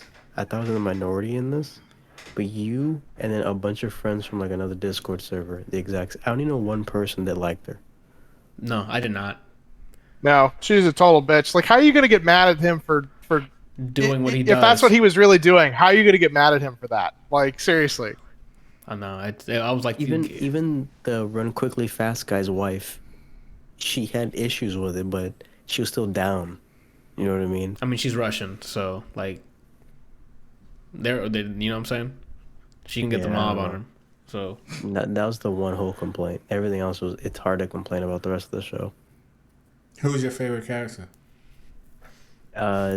The monster girl. Ah, okay. What'd you think it was gonna be? I hadn't really thought about it. That's why I was asking. I didn't like pinpoint. There isn't anybody I can pinpoint and say, "Oh, that would be Bryant's main." There's a lot of good characters, so I give them that. my As a character prop. hasn't been fleshed out yet. Cecil, No, that's my favorite. the lion dude who beat the shit out of Mark. Oh my god! Oh, That's if my I main. witnessed that happen when he left, I would have went with him. He's my master now. Yes Yeah. or no, or whatever he says, he's my master now. I don't know anything about him, but that's my main. I don't know what he does. Guess I don't need to watch it anymore. Oh my god, it's great. Yeah, it's a show that's called Invincible, and the kid is not like he's invincible technically, but boy do they prove that he's invincible because he should have died 1,000 times. The other thing I can give props to is how short the intro is. Oh yeah, Yes. Like, so you remember when I It's- was mentioning like how every time they do about it to- tastefully. So yeah. like they'd be in the middle of a conversation and they were like, because you know he's in, and then it's just the screen, Invincible. and there's some more blood. yeah. By the end of the series, it's just covered in blood. Yeah. It's fantastic. It's almost as good as Fleabag. Oh man, that's sad. Good thing we talked about Invincible. It's not on this doc. Nick, we're back to you, man. All right. Give me. Oh my gosh, I remember Never Back. Tell me about Never Back Down. You rewatched. This is a rewatch, right? This is a rewatch. So I haven't seen this movie in a very long time, and I love campy movies like this. And Oh my this reminds me of a Step Up. Have you guys Yes, watched Step Up? I've seen This Step Up, reminds yeah. me very much of the Step Up type of movie, and I love this type of shit. I was about So to say this is a dancing movie with roundhouses and stuff. yeah, exactly. I mean, it follows like the same story, the same plot, and it's a plot that I like, and I'll watch 100,000 movies with plots like this. So I do like this type of shit, and it was very fun. Again, stupid movie, but I love this type of shit, so I would absolutely suggest you watch it. Amber Heard, as crazy as she is super hot in this movie. right. I think she maxed out the hot crazy matrix that they Oh. talk about in How I Met Your Mother. Yeah. She's maxed in both hot and crazy. So Oh, okay. Wait, is this the Um, movie, the mixed martial arts movie? Yes. Okay. Yeah. kinda. Like he gets his ass kicked at at a high school event by some dude, and that kind of starts the drama with the stuff. But I didn't even talk about the plot really. Okay, so sorry, Bryant, what's up? Real quick, I remembered he was in this movie, but I didn't know if it was me making it up. Quicksilver from the better Quicksilver is in this movie. Yeah. Oh, really? Yeah. Is he? I don't remember. Yeah, he is. Oh. He's the one that actually like befriends the main protagonist. I forget his name, but Is he yeah. Evan Peters? I didn't realize. Oh, you're that. right. Oh my god, I did not realize that was him. Yeah. Because that's how that whole No, thing, and I see it now. Yep. that's how that whole thing started. With like he had went to his friend's house and then they end up beating him up, and then dropping him off at the gym. Yep. Yeah. So it begins by it begins in a football game, and he gets in a fight in the football game, and he beats up like a whole bunch of the football players, and he's fighting like 3 or 4 of them at the same time. And that gets recorded, and he goes to a new high school, and they find out that he's a fighter, and they try and force him to fight in this like underground fighting ring type thing, and he doesn't want to do it, but he ends up doing it anyway, and shit kind of hits the fan, and there's a lot of tie-ins that go with that affect portions of the movie, like the gym he trains at, the girl who kind of tricks him into fighting. I'm trying to do it without giving anything away in case you wanted to go watch it again, but fun movie, stupid plot, but I love this type of shit, so I love the movie, and I hadn't seen it in forever, so I didn't remember much about it, and it was kind of like watching a movie again. I think I'm at the point where if I watch it, it's new again to me. Because you should absolutely watch it again. Like, again, I love stupid, in... campy shit like this. So, if anybody has the suggestions for movies that are like this, and it doesn't have to be strictly like fighting based, but it's just the same plot where it's like high school or college meets a girl, girl's involved with someone else, something happens, and there's a falling out, etc., etc. Like, just give me a list of shit, and I'll knock them out. It's similar. I don't remember the name of the movie. But Antonio Banderas is a dance instructor for a school. Yes. Kids who don't, Yes. I remember this. Yes. I enjoyed that. I have Summer one of for this you. movie. Randall has a this movie. is basically teenagers do Superman punches for an hour and a half. What the heck? That sounds about right. Randall, go ahead. Oh, I have one for you, Nick. You ready? All right. It's called The Karate Kid. He's I'm just signing gonna off. ignore you said that. I've seen it 1,000 times. Have you watched Cobra Kai? Yes. Okay, I was gonna ask. Is Cobra Kai any good? I'll talk about that here in a second when we move on from this movie. But again, I would absolutely suggest you go watch it again, Anthony. Let me know what you think. Yeah, I haven't seen that in years. Yeah, Back down. good shit. I might go watch it again, honestly. I'm just a creature of habit, so. Have you watched the other ones that came after it? No, I have not. There's one with Michael Jai White in it. Yeah, he's in the second and the third one. Oh yeah. What is But it it's called? kind not of Never like. Pla- Go ahead, Brian. It's not Never Back Down. It's something. It's else. Never Back Down : something. Again. But it's Surrender. kind of like Step Up, where the first one was a more serious movie, and the second one, even though it was a lot of fun, it wasn't as good as the first one because it didn't have as good as a story. Or it wasn't as campy, or I don't know how to Have you really seen, describe that, but have you seen Stomp the Yard and Drumline? yeah, I love both of those. So it's the same type of stuff that is the same plot. I love that stuff. So if you have apparently any there's- suggestions there, I'll watch them all day. There's Never Back Down 2, and then Never Back Down No Surrender, which takes place right after the second one. So should I watch them, Randall? I was kind of hesitant based on how much I enjoyed this one. Uh-oh. So the next two that have Michael Jai White in them, I mean, I watched them because Michael Jai White is in it, and it's him. It's pretty much centered around him now. Yep.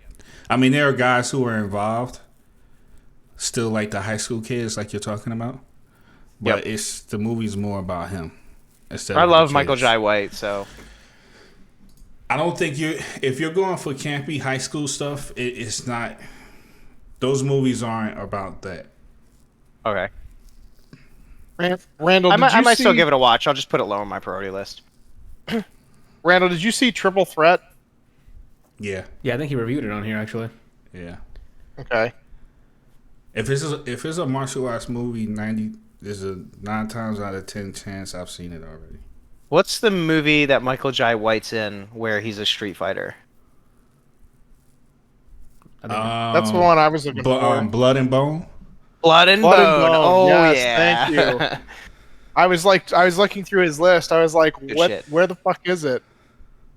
All right, so Brian, to reassess your question, or to readdress your question, Cobra Kai. Would you like me to give Cobra Kai a review right here?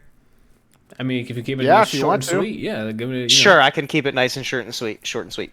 Season 1, great. It's weird. Like it's definitely geared towards a younger audience. Like Okay. it's not. You'll feel a little confused at some of the storylines that go through. Like they don't make a lot of sense. Like adults wouldn't do this shit. But it's still enjoyable. Very enjoyable. Strongly suggest watching it. Season 2, great until the very end. The very end was some of the dumbest writing I have ever seen in a TV show, and it completely turned me off to the show. So I'm not gonna watch season 3. Oh, Like wow, was that bad? season 2 ended with 2 karate dojos starting a school-wide brawl where they're basically just killing each other in the school. There's no police that show up. There's no teachers that do anything. It's fucking stupid. Wait. They're like actually killing each other? I mean, watch it and find out for yourself. I'm not gonna give it away, but it's some of the dumbest shit that I've seen. Like, I get the writing. Like, these 2 schools had to have a falling out and they had to fight each other. Why do it prime school hours? Because like, police are obviously should be involved. Like, go to a random warehouse in the middle of nowhere. Go to the beach. Just fucking kill each other at the beach. Who cares? Just do it somewhere where It makes there sense. shouldn't be. Like, The police presence isn't typically and there. they wrote it into the school, and the police never showed up. The teachers never did anything. They just beat the shit out of each other the entirety of the episode. Like, I get the fact that had to happen. Why would you do that at a school? Made no sense. It sounds like they went Dragon Ball, and they're just gonna Yeah, fight. And just 100%. fight. I watched the 100%. first season, but I didn't see anything after the first season. It sounds like, It's worth a watch, but it completely turned me off after the second season. So I'm like, there's no way I'm watching the 3rd season after that shit. So the second season was actually decent. until the last part. That's what you're saying. Yeah.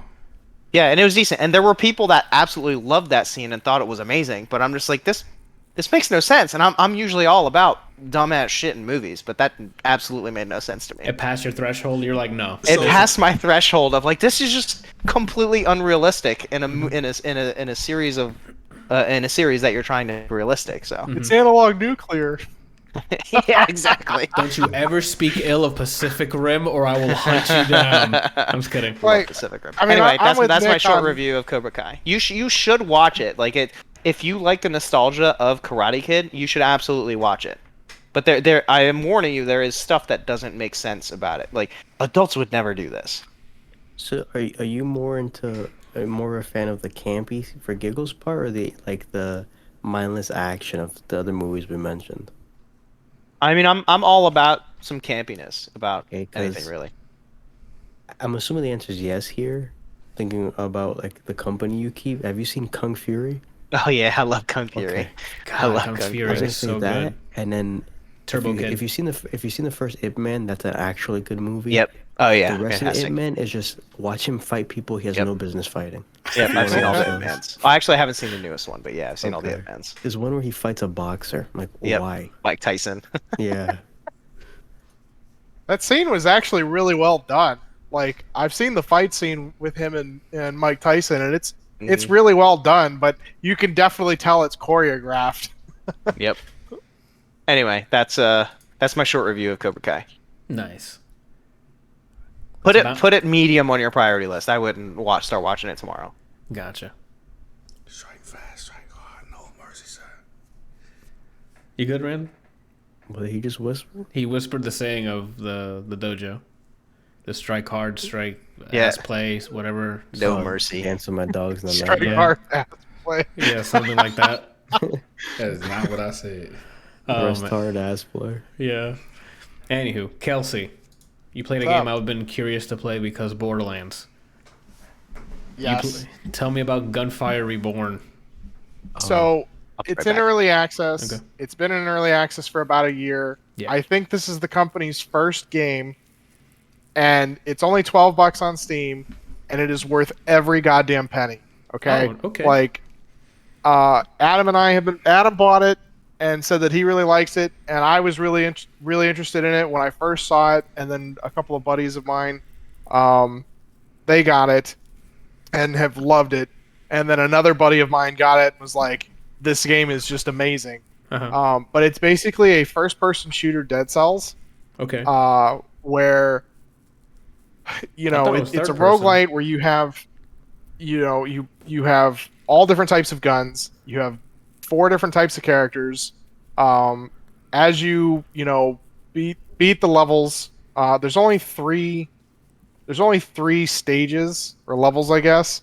And there's only a couple of different bosses. There's only like 2 bosses on each at the end of each stage or at the end of each level. Yeah. And so it does get a little bit repetitive, but they have harder difficulties to kind of give it some replayability. They also show you the roadmap that they're shooting for every like month Oh, that they're wow. or every part of the development cycle. every stage of the development. Mhm. Like you load the game and the first thing that comes up is this is where we were, this is where we are, this is where we're going. Like Gotcha. it's everything about this Transparency. game is pretty amazing. You know, you get the randomness of, you know, the weapon drops because you can, you know, find a gun that you really like, but the mods on it are just shit. And so you have to, you know, go with something else, or you find mods on it that are just amazing and they play really well with your character. Each character has like their own skills and abilities. You have like a talent tree for the game, and then there's a talent tree for the character, and there's only four or five things that you can get specifically for the character. Everything else is for the game, which is kind of nice. But I think I read on there that they're going to try and expand that some for each of the characters. Yeah, I mean, Adam and I, like, let me see how many hours. I've dumped a bunch of hours into it with Adam already. Let me see how many, see how many I got already. In a weekend, it was 1,000. Yeah. Right? How is that possible? So I bought it, I think, a day or two ago, and I've already got 16 hours into it, and I'm just having a blast. Like even if I stopped right now, I got my $12 worth out of it. I mean, yeah, if you're doing $1 an hour, yeah, like you surpassed it. It's also actually 4 players. Are we sure? Can we fact check this, please? Post trailer or pre trailer? Or pre-trailer? Yeah. What are we doing here? No, so like you can actually, like, when you join, it's kind of like Apex. You know, you join and it shows you in the lobby, and then you can like have friends join, or you can join friends, and then Got they it. like stand there next to you. Mhm. But you actually get to see 4 there people. are 4 slots. Okay. You know, there's yours and then 3 others. Okay, good. Um, All right, so the moment to moment here. You said this is like a roguelite, so that, I guess you start a new run. What do you have?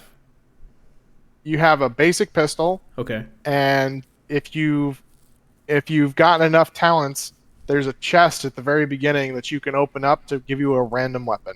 Oh. You get a choice of 3. So the way the game plays is that you have your basic character, you have grenades, guns, an ability, and In the class mod? There- Oh, I'm sorry, wrong game. and there are swords. And that's the only form of melee. And I'm pretty sure one of the characters is built around using Melee? swords, like, Okay. and each there's like a lot to cover because they That's actually fine, that's like fine. for what the game is. There's a lot There's a- involved in it. It's really awesome. What's up? So there's classes then? There- Or no? Sort of. I mean, it's just the characters themselves. Like, I mean, so like the main character, the first character you start off with, is a cat, and his ability is he throws out this energy orb that locks things down when it hits them and does damage. And it does like its own damage, but it can also be catered to like what kind of damage your weapon does. Like you have normal weapons that you shoot normal bullets, and you have weapons that can have a fire mod on it, or a lightning, or an acid or decay mod, whatever you want to call it. And then the orb will do that damage. And then as you complete different stages within the level, you'll either kill elite creatures that will drop like a trait talent thing that you get 3 choices, and you get to choose one, and that affects how your game plays. Like you can go like an elemental build, or you can go more into weapons, or you can go more into crit. It really depends on the character, and each character has their own like hero tree that you can customize every time through the in the playthrough. Oh, okay. I don't know. I'm having trouble like kind of sorting everything out, because like I said, there's a lot to it. Like each character has their own talent tree that resets every run. All of the weapons, you unlock new weapons and more weapons every time you play through and get more levels and that kind of stuff. But all of that gets added to the pool of randomness. Like you unlock a new weapon, it's still into the pool. So what stays persistent between runs? So you have like this overarching account tree that you get to like upgrade. So you collect a thing. It's called Soul Essence. Okay. And when you finish a run, whether you die or you beat all of the levels and the bosses, you get to take all the Soul Essence back with you, and you're presented with a talent tree. And it has stuff like increasing the amount of ammo you have, your health, your shields and armor, some damage, unlocking the ability to access vaults. So there'll be like these little portals that sit on the side, or these like cracks in a wall that you can shoot, and it opens up a portal to a vault. And you have to have a talent to get that. Unlocking the talent to open up the chest at the very beginning. There's one for increasing the number of times that you can upgrade your weapon when you talk to the merchant. There's one for getting free stuff from the peddler who sells you stuff. There's one for getting like reducing the amount of the cost of each of the items that the peddler sells. Uh-huh. There's a whole bunch of stuff for that. There's also some character specific ones. So like at the end, depending on which character you have, there's like a whole row on the far right hand side that you can upgrade specific things for that character that persist throughout the rest of your playing. Okay. You compared it to Dead Cells earlier. Is it similar in the sense of you build your character stats as you go? Like, so Dead Cells, you go, if you want to build a strength build, you always start at 111 and you go and actually find the ways to build that? Or is it like characters have their specific stats? It's more like you start with a blank slate and then you build it based on what you kind of roll. So in terms of Dead Cells, like when you got to the end of a stage, you got to talk to the guy and then pick, oh, I want this trait, and like one that does like so like for purple weapons, I get lifesteal or something, right? Okay. It's similar to that, except you find more of that throughout the entire thing. You have like you have 3 different sections of your hero that you can kind of opt into. One of them seems to be grenades at all times, because everybody has grenades. The character that I use has the ability to dual wield. So you literally like pop his skill and walk around with 2 fucking miniguns like a heavy and just everything. Yeah, right? It's like the Gunzerker from 2. Yeah, and I mean Borderlands is actually probably a better comparison. Like you have the 3 different trees. Mm-hmm. Like you have that with this too. And when you find the item that allows you to upgrade one of the talents, you just get to pick one of the 3 talents that is presented, and that gets upgraded. Some of them only have 1 level, some of them have multiple levels, and then like the bonuses change depending on what level it is. Like for the dual wield one, there's one where you get, while you're dual wielding, you gain 100% weapon damage, but it costs you twice the ammo for every shot. Gotcha. And then at level 2, it's 125% damage, but still doubles the ammo cost. And then at level 3, if you're lucky enough to get it to pop up, you have the 125%, but there's no more double cost anymore. Gotcha. So now you have the bonus of Both worlds, of more ammo yeah. and damage. But you're having to like weigh the different outcomes. Like, what kind of build are you trying to play? Like Adam's playing a character right now where he uses a sniper, the whole time, and he just shoot, one shots basically everything, and just does crazy amounts of damage. I like playing the dual wielding guy because I get to get up in everybody's face and just unload, pull out the big guns and just right in front of them. Fill them with rounds. Feel me? Is this a rogue game that has like a narrative incentive to keep playing, or is it just go in there, shoot shit, and come back and shoot shit? There's sort of a narrative, but I haven't really paid a ton of attention to it.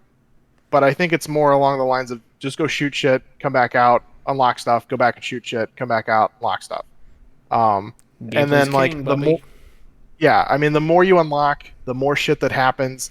The different creatures show up, different weapons drop. Yeah. And then like the mods on all the weapons is just like Borderlands. Like, you could find the same gun and two of the same gun, and one of them is just absolute shit, and the other one is this godlike thing. Yep. And then there's a talent that you can unlock where they start dropping with like special mods, and so they have these things called Gemini mods. And so if you get like one of them is it combines the critical strike damage of weapons 1 and 2, right? And so if you have one of them, that weapon is the only one that gets it. But if you have both of them, then it combines them together and adds them, additively into both weapons. Oh, okay. So, and then it shows up as like gray text, and then if you get two of them with the same one, it shows up as purple text, like it's activated. Yeah. And then they have like different levels of mods. There's like legendary mods on them. There's normal mods, and then rare mods.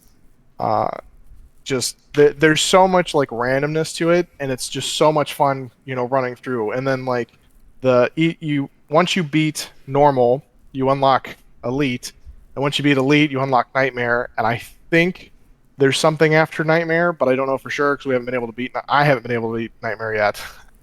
So I guess my question for the difficulties of, because even with Borderlands getting to Mayhem 10 or 11, they all just become sponges. Is that what are they doing with the difficulty? Like they're just bumping up health and damage, or? Yeah, basically. Okay. The mods, I think a lot of it scales depending on how many people are actually playing.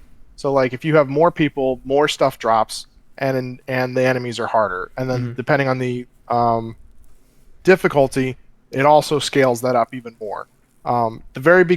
Usually the very beginning, you have a chance regardless, because you have shit mods on a weapon that you may have gotten out of the chest or may have just happened to find. And so like the first couple of stages in the first level are fairly easy. It's when you start getting closer to the boss that they really start like sponging stuff, but hopefully by then you've managed to get some traits or found some vaults and gotten some extra traits that really help you push through certain areas. They also have so you can crit on top of a crit, and they have like different damage levels. I forget what the other game was. You can critical strike a critical strike? Yes. Warframe. Crippling blow. A buddy of mine compared it to Warframe. He was like, if you know what the text, like the critical strike damage in Warframe is, then they do something similar. So Gotcha. You start off with like shooting them in the body is like white damage. If you get lucky and get a crit, it's yellow. Or if you hit them in a weak spot, it's yellow. And then from there, like if you crit a crit, it becomes purple. And then on top of that, it becomes red, and then like a dark red or something. Jeez. Okay. I've only gotten purple. I've never gotten the red yet. But I got a nitpicking question for you. Can you disable damage numbers? I don't know. I have not looked. Okay.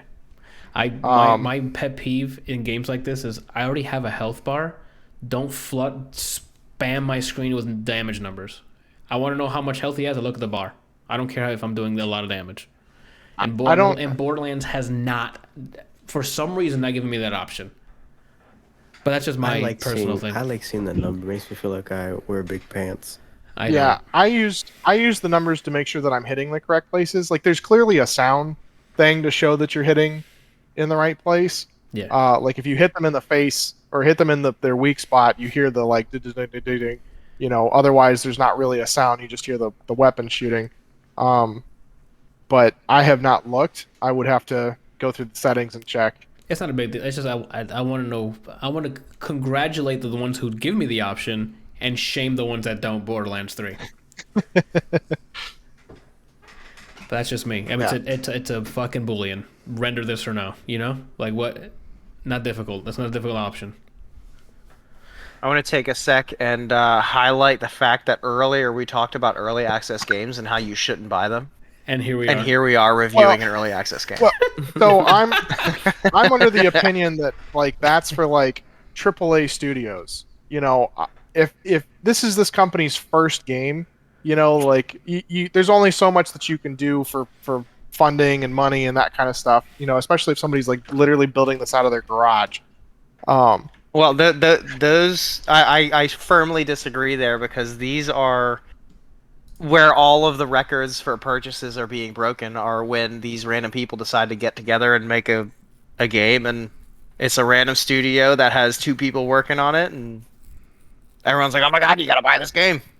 I mean, Valheim is a But recent... I guess this is one of the exceptions, obviously. well, I think it really kind of depends. Like when they start asking for money, if it's something where they're like, "Hey, we have this great idea, you should give us the money so that we can build it," I don't think that's, you know, I don't like that. If it's something that they can show me that they have promise and that it's, you know, they're working on it and they just need that like little extra to kind of get it over the finish line, that's another thing. But then you have like these AAA studios that are like, "Oh yeah, you can come early access," and basically they're just looking for beta testers for a game, and then, you know, kind of forming their opinion on how they're actually going to change the game based on feedback while they're playing the game. like the open you know, betas and stuff. Oh, pre-order Call of Duty. We can agree to disagree here because I am holding a firm stance on I will never buy an early access game. That's fair. Hey, what about that one time? Oh, you forgot about that one time, Nick. I mean, I've done it before, and that's why I'm not doing it anymore. Oh, Yeah, I've bought into the whole PUBG was literally exactly yes. that. PUBG was a small studio that needed the funding, and then they got the funding, and the game is still shit. So, what do you Well, mean? They're making a second one for mobile. What do you mean? people that have gone back and played, I will agree with you with that because I was a huge fan of PUBG when it was first. PUBG you know, was super fun. It just was never awesome. improved. The bugs stayed bugs. And then they like made some deal with Microsoft and then released that whole bullshit of what was it, the early access for the Xbox, you know, and then they tried to get nominated for Game of the Year with an early access game for Xbox that wasn't even finished. Yeah, it still is a shit show. So, Yeah, there are of course absolute gems within early access games, but I will not buy the game initially. I will only buy it when I know it's worth buying. I will not risk it because early access. Firm stance now. That's fair. When I you get- don't blame when you, especially after the PUBG, because I was kind of the same way for a long time. But then, you know, so many people had recommended this one that I was like, I want to give it a try. go. It's not like I'm buying a $60 game. It's $12. It is worth every penny.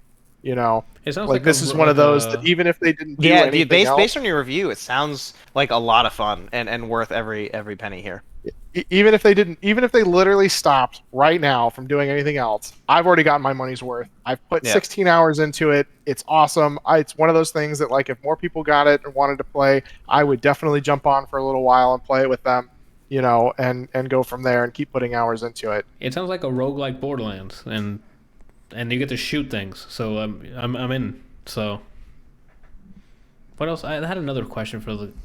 Oh, how the environment, like level layouts, it's procedurally generated or stuff, or is it like the same run every time?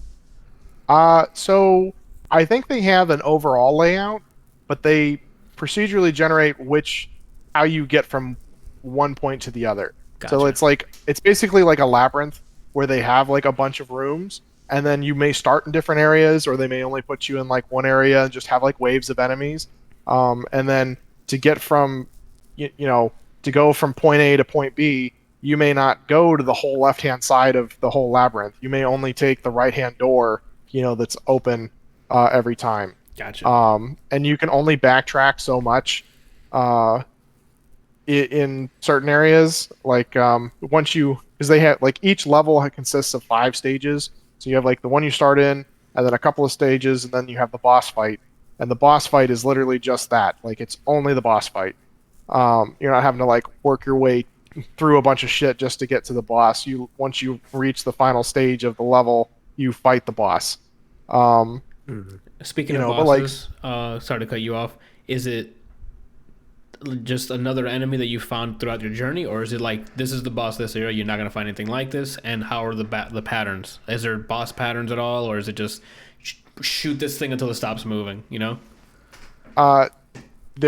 The bosses are unique. They only the final boss. There's only one so far. I think on the roadmap it said that they were adding more, especially with more levels and that kind of stuff. Okay. It sounds like Diablo 2 with how they generate their monsters. Kind of. Levels 1 and 2. There's 2 different bosses you can fight. Level 1, you can fight this giant stone golem or I'm not even really sure what it is, but it's like a monkey tiger thing that runs around and slaps at you. Okay. And then in level 2, there's like this underground. Remember Tremors? You can fight the Tremor worm, or you can fight a what's it called? What's the flying lion thing with the tail, with the snake tail? Chimera. You basically fight a chimera. That's like Gryffindor. What the hell's wrong with me? That shoots like tornadoes and shit at you. Yeah, and then someone just had a breakaway. This playoff hockey game. The bosses themselves have, you can clearly tell like what's going on. The golem is very predictable. The monkey thing is a little bit more of a challenge. And the one complaint I really have with the game so far is that the movement speed does not really match with some of the bosses and elite mobs, because you only have one speed, and it you only have one base speed, and it goes up or down depending on what kind of weapon you're carrying. So if you're carrying a heavier weapon, you go slower. There's a whole other thing I forgot to tell you about. So you can find these occult scrolls, and they're just like bonuses to your character, based on whatever's on the scroll. And it'll be like, oh, you have a luckier chance of getting a crit, or oh, you have 50% movement speed, but your dash has a 300% cooldown, or your dash has 3 charges, or your dash has a 50% cooldown, or the less bullets you have in your magazine, the more damage you do up to a certain percent. And one of my favorites is I forget what it's called, but it's instead of using what's in the clip, you use your reserve ammo first. So you can just sit there and just fire forever. That's a Moses ability too. There's just a ton of stuff with that, and so that adds a whole nother level, because if you get certain scrolls, you can do certain builds regardless of what your talents and things are. Or if you get them together, you can have stuff with your talent, your hero talents, and the scrolls, and then you can share the scrolls with your teammates. So say I got like at the end of one of the vaults, it gives you 3 different options. Well, none of them work for me. Hey Brian, you're playing the sniper class. You're playing the dual wielding class. This one, gives you the you can either use your reserves, or you can get like a luckier chance to crit, or the less ammo in your mag, the more damage you do, type thing. And then I would pick it up and then just throw it down for him. That was my other question. Loot, is it per instance, or when it drops and Brian can just scoop it up, vacuum it up? So it's instance. But you can each person gets their own loot, but you can ping it, and it'll share it with everybody. Or if you pick it up and drop it, it shares it with everybody. So if you were to play by yourself and you get this cool item that Adam might want, would you be able to then join a game with him and give him that item? No, it's everything. It's a run-based game. That'd be broken. I hate that so much. No, but that would break the game, because if you're doing a run-based game and you get like a crazy weapon, join someone who just started the run and give them like a dumb, powerful weapon, they're gonna breeze through it.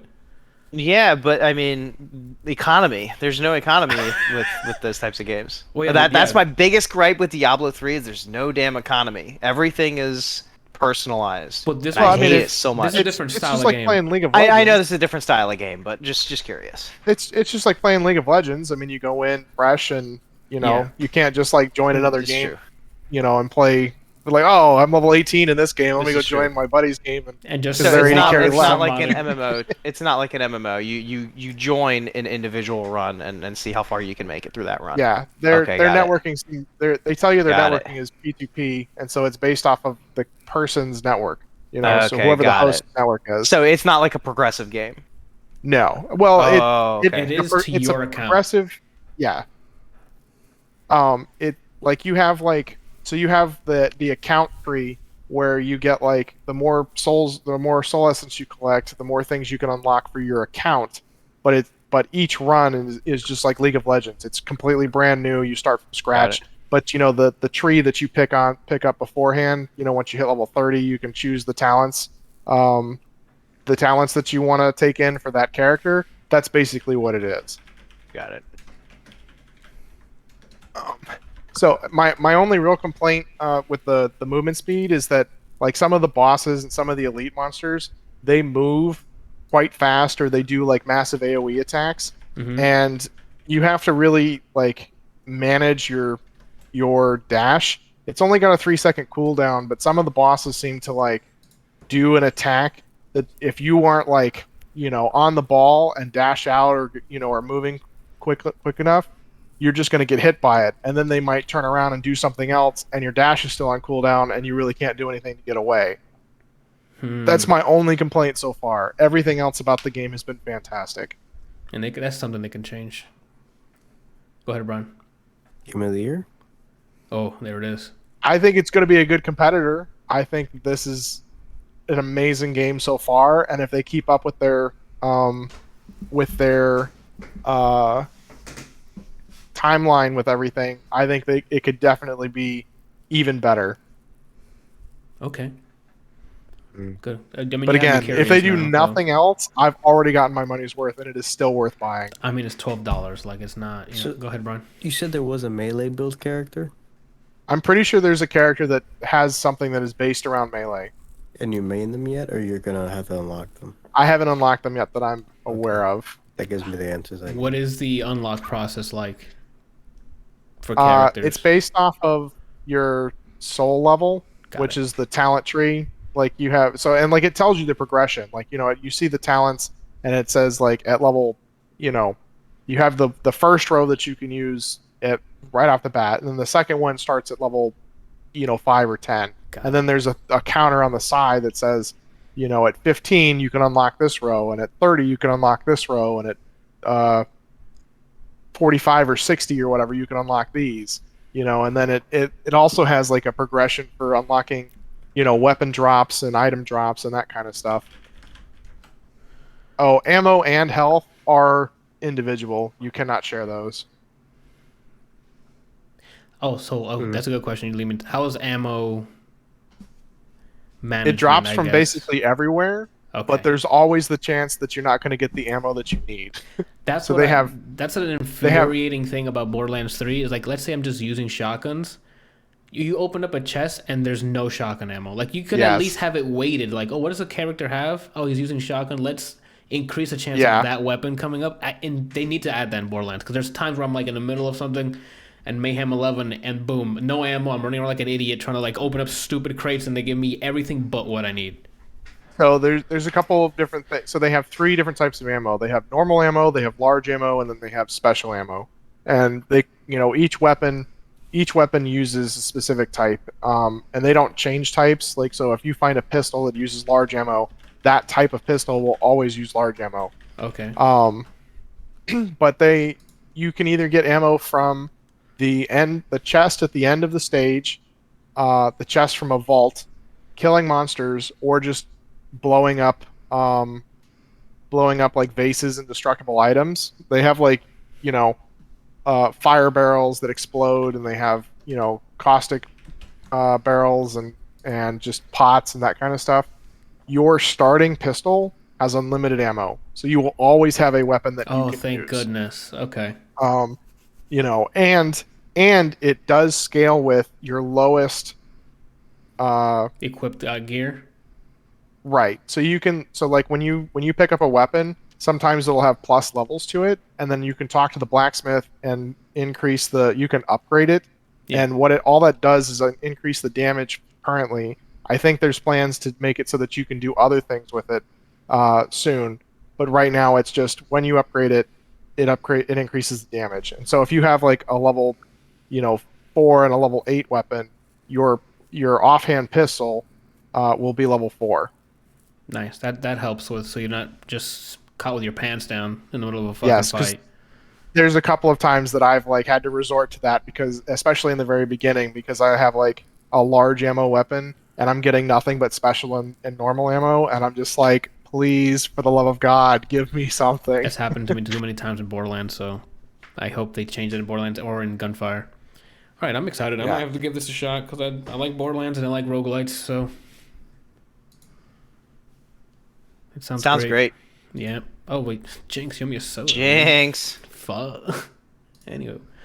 All right. I guess let's keep it moving then. You did say you recommend it, right? Yeah, because I mean you said it's worth every penny, so we can move on from it. Randall, you recently started poking around in a new engine that's released in early access. Speaking of early access. Huh? So, what do you mean, huh? What are you doing? Get off Pornhub. What are you doing? Wow, really? Okay. He showed his phone to the camera. I saw gaping as one of the keywords. Yeah, what's going on? Whoa. So, Randall, Unreal Engine 5. Terrible, man. We are very terrible. I don't know why people want us. Okay. Unreal Engine 5 was released early access last week with a fancy new scene file, stage demo that you can download and run through and fuck around with. Yeah, man. It's Thoughts? The game has been changed. Oh, indefinitely. Games or whoever decides to use the engine, which I know there's a large majority of the studios that do. Yeah, man. I think the better verbiage here is survival games have been changed. Yes. Because that's what you're gonna see. There's gonna be a lot of that on the Steam store. Because that's a habit. If you go to Steam and go to survival, almost every single one of them was made with Unreal Engine 3 or 4. Yes. No. Because it's the easiest. You can pick that up easily and make a survival game in minutes. Yeah. So now they're gonna get Unreal Engine 5, make it look really fucking good, and then just add some survival mechanics to it. Yeah. So they have these new features that they have introduced. One is called Nanite. That has to do with you using high poly models inside the engine, and what their goal is to eliminate normal mapping and LODs, which is insane, because now it's like I don't have to worry about making LODs manually, and I don't have to worry about breaking out normal maps, even though I mean that's what they say, and I've seen the proof. Like I've seen like million poly models. I even like dropped some heavy models into the game, and like there's no slowdown at all. They're doing some magic in the behind the scenes. So whatever they do, whatever Nanite is ridiculous. So they have that, and then they have Lumen, which is probably the thing that I'm most excited about. Lumen has to do with real-time global illumination. Yes, sir. With reflections. So no more light map baking. It's insane, man. Like literally what you would use to bake out maps or render and sit there and wait time, like I don't know how long you would say, like anywhere from like 15 to 20 minutes depending on how complex your scene is. Yeah. It's immediately. So you're talking about like getting bounce lighting, like a character, like say for example, I'm pretty sure a lot of you guys already know what that is, but Yes, just sir. explaining to the audience, it's like if you have a character who walks into a room and one of the walls is red, and he has on, let's say, like a blue shirt or a black shirt, and you get bounce lighting, which is being controlled by the GI, you will see some of the red bleed onto the other character's shirt or his clothing in its entirety. And usually you have to render and bake maps for that, but all this stuff is being done dynamically, and it's not like dropping any frame rate, which is it's crazy. Like I can't believe it. So it's gonna change the game for not only games but movies as well, because there's been a lot of studios who also use Unreal Engine for film. The Mandalorian, production. right? Exactly. Correct. So I can only imagine more studios are probably going to implement it. And something I kind of always talk to Anthony about is that I wonder how long it's going to be before like they completely do away with software rendering, because now you like the real time renders, like everything looks so good, it looks so realistic that it's going to get to a point where you don't have to sit there and wait for a render for 15 minutes or 20 minutes. From a frame. talent perspective and Yeah. hiring for your movies and video games, like that would be a shared talent pool, and that would be great for being able to fill the needs for the people in the seats Yeah.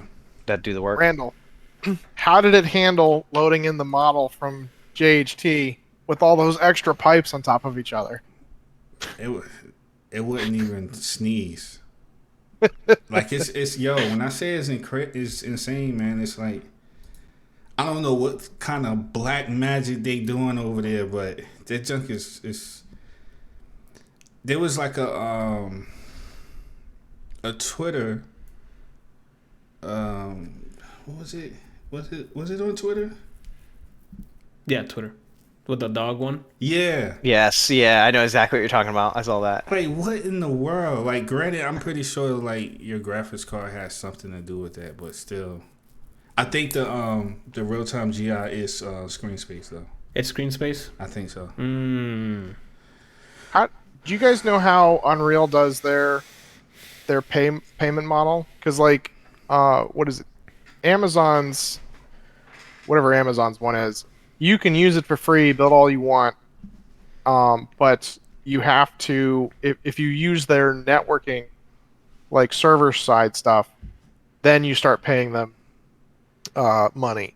And I think Unreal does something where like you can make up to a certain amount before you actually have to start paying them as well. That is correct. You can start using the engine free to produce a game, but once your product gets to a certain, I think, revenue, they start asking for a percentage cut. So it's great if you just want to like prototype some stuff, release it to see if people like it, but once you start making money, they're gonna want a piece of it. Yeah. I forgot what that Gotcha. number is, but I think it was a number, a specific number. I don't know what it was. Yeah. Nice. So it sounds like you're having a good old time with their Unreal Engine, Randall. The workflow improvements are fantastic. Yeah, there's other stuff that that's new, especially like that you're talking about, like with workflow implementation. It has to do with like now you have 2 or more artists who can work on the same part of a world, because you can I think it's like streaming in a part of the map, and you can like have more than one person working on the same thing, because it like saves out its own separate iteration. So you can have more than one guy working on one part, but they're not like messing each other up by changing things. Okay. It sounds like a Perforce thing that's built into the engine. That's what it sounds. At least that's what it sounds like to me. It might be What else? like a source control kind of thing, but it segments the scene. Of course, We should rebuild Asheron's Call in Unreal Engine 5. No thanks. Did you guys ever see the? I think it was a fan that did it. Ocarina of Time, but on Unreal, the previous Unreal Engine. How Yeah. gorgeous it looked. Oh he man, he like completely rebuilt everything, and it looks absolutely gorgeous. And then he That's plays amazing. the entire thing on YouTube. No, I've never Did he seen release that. it so other people could play it too? I I doubt it because the second he does I that, know he'd get in Nintendo trouble, SWAT will come in right through his window. But if it gets released to one person, then it's going to be all over the internet, That's true. and I would like to play it. Yeah, I mean, I wouldn't mind getting my hands on that. Anything else you want to add, Randall, before we move on? When was- can we expect a game from you, Randall? It would be at the same so, time he streams. So it would be more like, I want to There's play a gonna be an Randall ass play inspired tutorial. game. so I was Yeah, a so what I gaming was- ass. Oh my god. So what I was debating was I was debating on I'm making these animated shorts or animated short films, whatever you want to call them. Sweet. And I was debating on whether or not I was gonna do like software render with like V-Ray or what's the other one? Arnold. But now I don't know, man. I'm still up in the air. I'm leaning more towards Unreal 5 because what they're doing over there, like as far as the engine is concerned, if I can get the same fidelity, like as far as like the quality and the lighting and all that stuff, if I can get it to look just as good as a software render, I might as well use the engine because, again, I don't have to waste time on rendering. I mean, you don't need your own server farm to render all this shit. Nope. Man, It's like Need a a graphics card. have you seen I do need a new graphics card. Have you seen MetaHumans? I know you've seen it. Yeah, I've Ethan, seen it. But have any of you guys seen it? Metahumans? It's Never heard of it. It's a web app that they put online that you can basically customize a human in real time. Yeah, I Well, saw this. It's part of so that's Oh, another, yeah, that's yeah, another yeah. thing that they added with this engine is that now you can use that stuff inside of Unreal, and it's not like the way they designed it is like you can just use it right inside the engine. Like you don't have to like download anything from another source. It's like integrated inside the UI. That and Quixel. So and these models like are like photo real, and a lot of people are using them with mocap. Mocap that you use right on your iPhone to like do facial animation. So it's getting to a point where it's like it's really accessible as far as like if you wanted to make your own animated short, whatever it might be, you can even do mocap. It's like affordable. So again, back to Mocap suits are awesome. You can actually get them for a couple $100. yeah. The top ones that I've seen that are more affordable was like XN, which they actually use in the industry. They're like around $2,000 to $3,000 for actual, and it's done differently. It's not done with the infrared cameras. It's done with motion gyroscope. So they put all these sensors around your body, and it's able to tell like if you're rotating your arm and where your foot is at and all that stuff, and it's like really accurate. But I wanna go to your place, Anthony, and go upstairs and see Randall just T-pose in his room trying to get it to work. At the beginning and the end of an animation.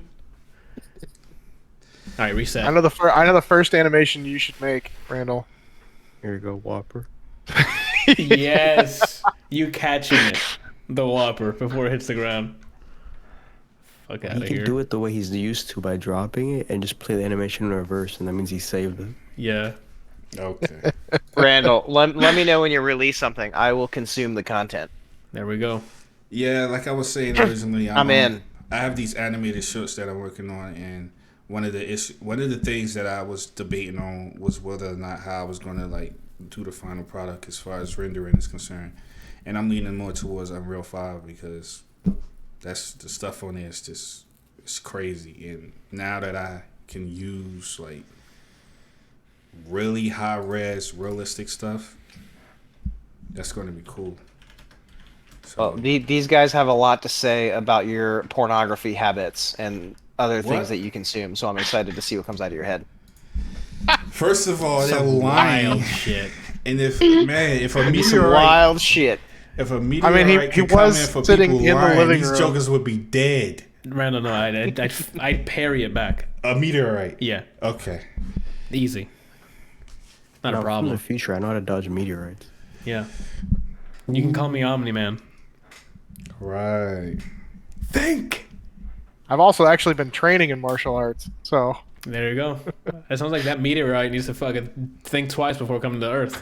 Yeah. That meteor ain't right if it thinks about coming here. Ooh, I like it. All right. And the last thing, Randall, you have a movie to review here, and that's same with Nick. We broke up, Randall. Me and you. And then you also saw a movie that's called We Broke Up. So tell me about the movie. I'm more interested in your breakup with Randall. I mean, it was a very beautiful relationship we had. A lot of sex. I couldn't fulfill him sexually, so he left me. did he bottom for you? Because he wouldn't do it for me. He did. He gave me that Anyway, the movie Breakup is about so the one of the main actresses, let me see. I can't remember her name, but she's actually the girl that played Homefront in The Boys. Okay. I know you're He talking just about. said nouns to me right now. I'm gonna go look that up. What? Homefront. From The Boys. Stormfront. Is it Stormfront? It's or Stormfront. Homefront's a game. Stormfront, yeah. Stormfront. Okay. Who plays Stormfront in The Boys? Okay. Her was like, name what the fuck's going is on? Aya Cash. He was trying to activate a sleeper agent. Yeah. Yeah. And the other actors, I don't really know. They're like people I've never seen before. This is the first time I've seen them. So basically, the movie is pretty much what the title says. It's about this couple that was together for 10 years and they broke up. And they broke up right before her sister wedding. They were actually going that weekend. They were going to her sister's wedding, to be in her sister's wedding. So they had to go through the wedding. broke it So the objective was to pretend that they were still together, which is the most stupidest thing ever. up. Yeah, that's. I would just be like, so she was like, don't go. She told him not to go. Yeah. And he was like, no, I have to go. First of all, I'm what did he have? It was some made up. It wasn't made up, but like they gave him a position. Like he had to give a speech, but it was like he was like head of the ushers. Okay. Some junk like that. I don't know. They was like in the movie, people were like roasting him for that because they was like, that's not a real thing in a way. Okay. But anyway, that's pretty much the movie. It's just them pretending like to they're be- together. Because the reason why they broke up was, which happens in the very beginning of the movie, is that they were at a store picking up food, and they got to a conversation, and I don't know why he did it. He just chose to do it at that time, but he basically asked her to marry him. Okay. And her response wasn't no. It was, she threw up. Because of the question, or did she eat some bad? What? No, they were at a restaurant. He asked her. Uh-huh. It wasn't like an elaborate thing where he got on his knee or something like that. They were like in mid conversation. Okay, but And they were having a moment. Let's Okay. put it like that. And Okay. he was like, he asked her, like, he was like, would you marry me? But he was serious. It wasn't like a joke. right. And her response was, she just threw up. But I'm asking if the throw up was because of what he asked. Yeah. Okay. It was in response to what he said. Damn, that's kind of clear cut, you know. Yeah. So then they like go like fast forward into the movie a little bit, and then they eventually come back and actually show you what happened. But basically, that's what it was. Like he proposed, she threw up. He tried, and this is the part of the movie that I don't understand or don't like, is because you never actually find out why she doesn't want to get married. So the whole thing is just there's no closure. So Nick's There's out. no closure. There's no character arc. The only thing that I liked about the movie was her sister, which I think her name was Bea or something like that, or Bea. She was funny. She was like I guess you could kind of say she was like the humor of the movie. The dude she was marrying was also really funny too. He had a good part in the movie where he like got serious, and because he had to like kind of like stand up for himself because their relationship was like rushed. Okay. And you know when a relationship is rushed, people don't respect it. It's like, how could you marry this person? You know them in a short amount of time. Yeah, it's only 2 weeks. Yeah. Clarice. But yeah, man, like this movie was it wasn't that great. It could have been good, but it wasn't good in a sense because, like I said, there was no character arc. You didn't get any explanation as to why things were happening. It was another one of those movies where you was just like along for the ride, and at the end it was like, why was I even here? Oh, no. They disrespect my time. I don't like that. The game of the year? So I don't think... It sounds like it's not even remotely close. Man. That's a pass, huh? He hasn't said no yet. It's a pass, bro. It's a pass. It's a pass. We're never going to find out why they broke up. Which is fine. You literally don't. That's what I'm saying. So I don't... Like you watch the whole movie, you don't find out why they broke up. They just broke up. That's all, Ren. That's all you need to know, apparently. Yeah. Yeah. F that. Nick, What's up? how was your escape? It was great. Are you guys familiar with Escape from New York? Have you guys seen these flicks? I don't think so. I don't feel think like I have. I don't think I have. I've seen Escape from L.A. I don't remember Escape from New York. I've heard Escape So- from LA. Escape from New York was the first one, and Escape from LA is the second one. Kurt Russell, what is the word I'm looking for? Reprises his role Okay. of Snake Plissken. The main character, he's not a protagonist or an antagonist. However, he is the one you root for. He's kind of a bad person, but he's awesome. Okay. He in the first one he rescues the president, right? The Okay. second one, the city, vice president. New York, or the vice president. Yes. No, I'm saying the second one he does vice president. No, so the first one he rescues the president. The second one he is brought back. So he plays like the same character in the future, and he is brought back to rescue something from Los Angeles. So basically, a act of God happened, and L.A. I mean, there's basically a huge section of California that was basically turned into an island, and no one goes into that island because it's where all the let me get the exact verbiage. Hold on here. Steve Buscemi's in it. So basically, the president has declared Los Angeles to be sinful and punished by God. Oh. And he is a very, very religious president. He is a president for life. And basically anyone he deems to have sinned, they shuffle off to Los Angeles. Oh, wow. And it's he Snake Plissken, which is Kurt Russell's character, is sent in to rescue a kill switch for all technology on Earth. And he doesn't know this. They basically tell him to go in and rescue this box, and he's not to do anything with the box. He's basically to bring it out, and they will expunge his record and make sure he is a productive member of society again. And he finds out it is a kill switch for all technology on Earth. Do you want me to spoil this movie? And the movie's 30 years old, so I can spoil it for you if you'd like. Yeah, I don't mind. Yeah, you can go ahead. Sweet. What did you say, Bryant? I said too soon. Too soon? Yeah. So he basically goes in and a lot of shit happens and he rescues this box, and so they get him to agree to this. He didn't originally agree to go and steal this box, but they basically said they infected him with a disease, and if he doesn't rescue this box in 24 hours, he's going to die to the disease, but they have the antidote. So he rescues the box, and he figures out that he was infected with a flu, a fast-acting flu, and not an actual disease that's going to kill him. So he keeps the box and kind of plays a trick on the president, and the president basically said to execute him at the end of the movie when he rescued the box and he got out of L.A. and was there to give the box to the president. He wasn't actually there; it was a hologram, and he played a trick on the president. And the president's like, "Kill it!" And they ended up shooting him, and bullets flying all over the place. They couldn't kill him, and he basically I can't remember the line he used, but it was pretty fucking cool. But he basically pressed the button on the kill switch, kill all the tech on Earth, and that's how the movie ends. Oh, okay. Sounds like a better plot than Army of the Dead. Well, this plot actually made sense, and they didn't like change halfway through to 20 other plots. But I mean, it was a cool movie.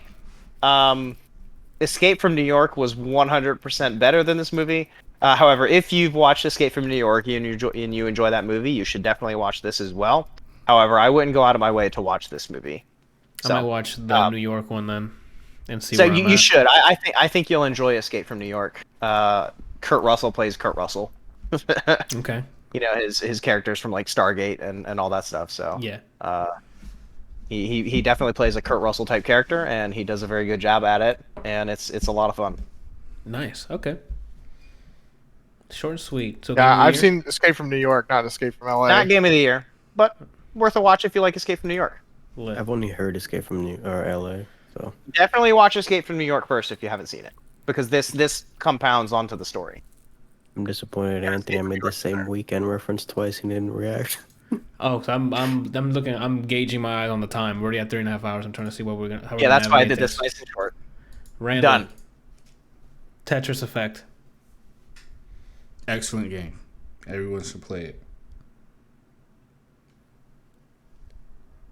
We're doing this? What? That's it? You said that we're 3 hours in. What do you want? A whole like? Yeah, this is the last thing we got. Like, well, actually, there's one more news article. One more news thing, and then wrapping up. I mean, like, just go through the modes and what do you like about it? Why you cursing at it? Because I heard you cursing at it.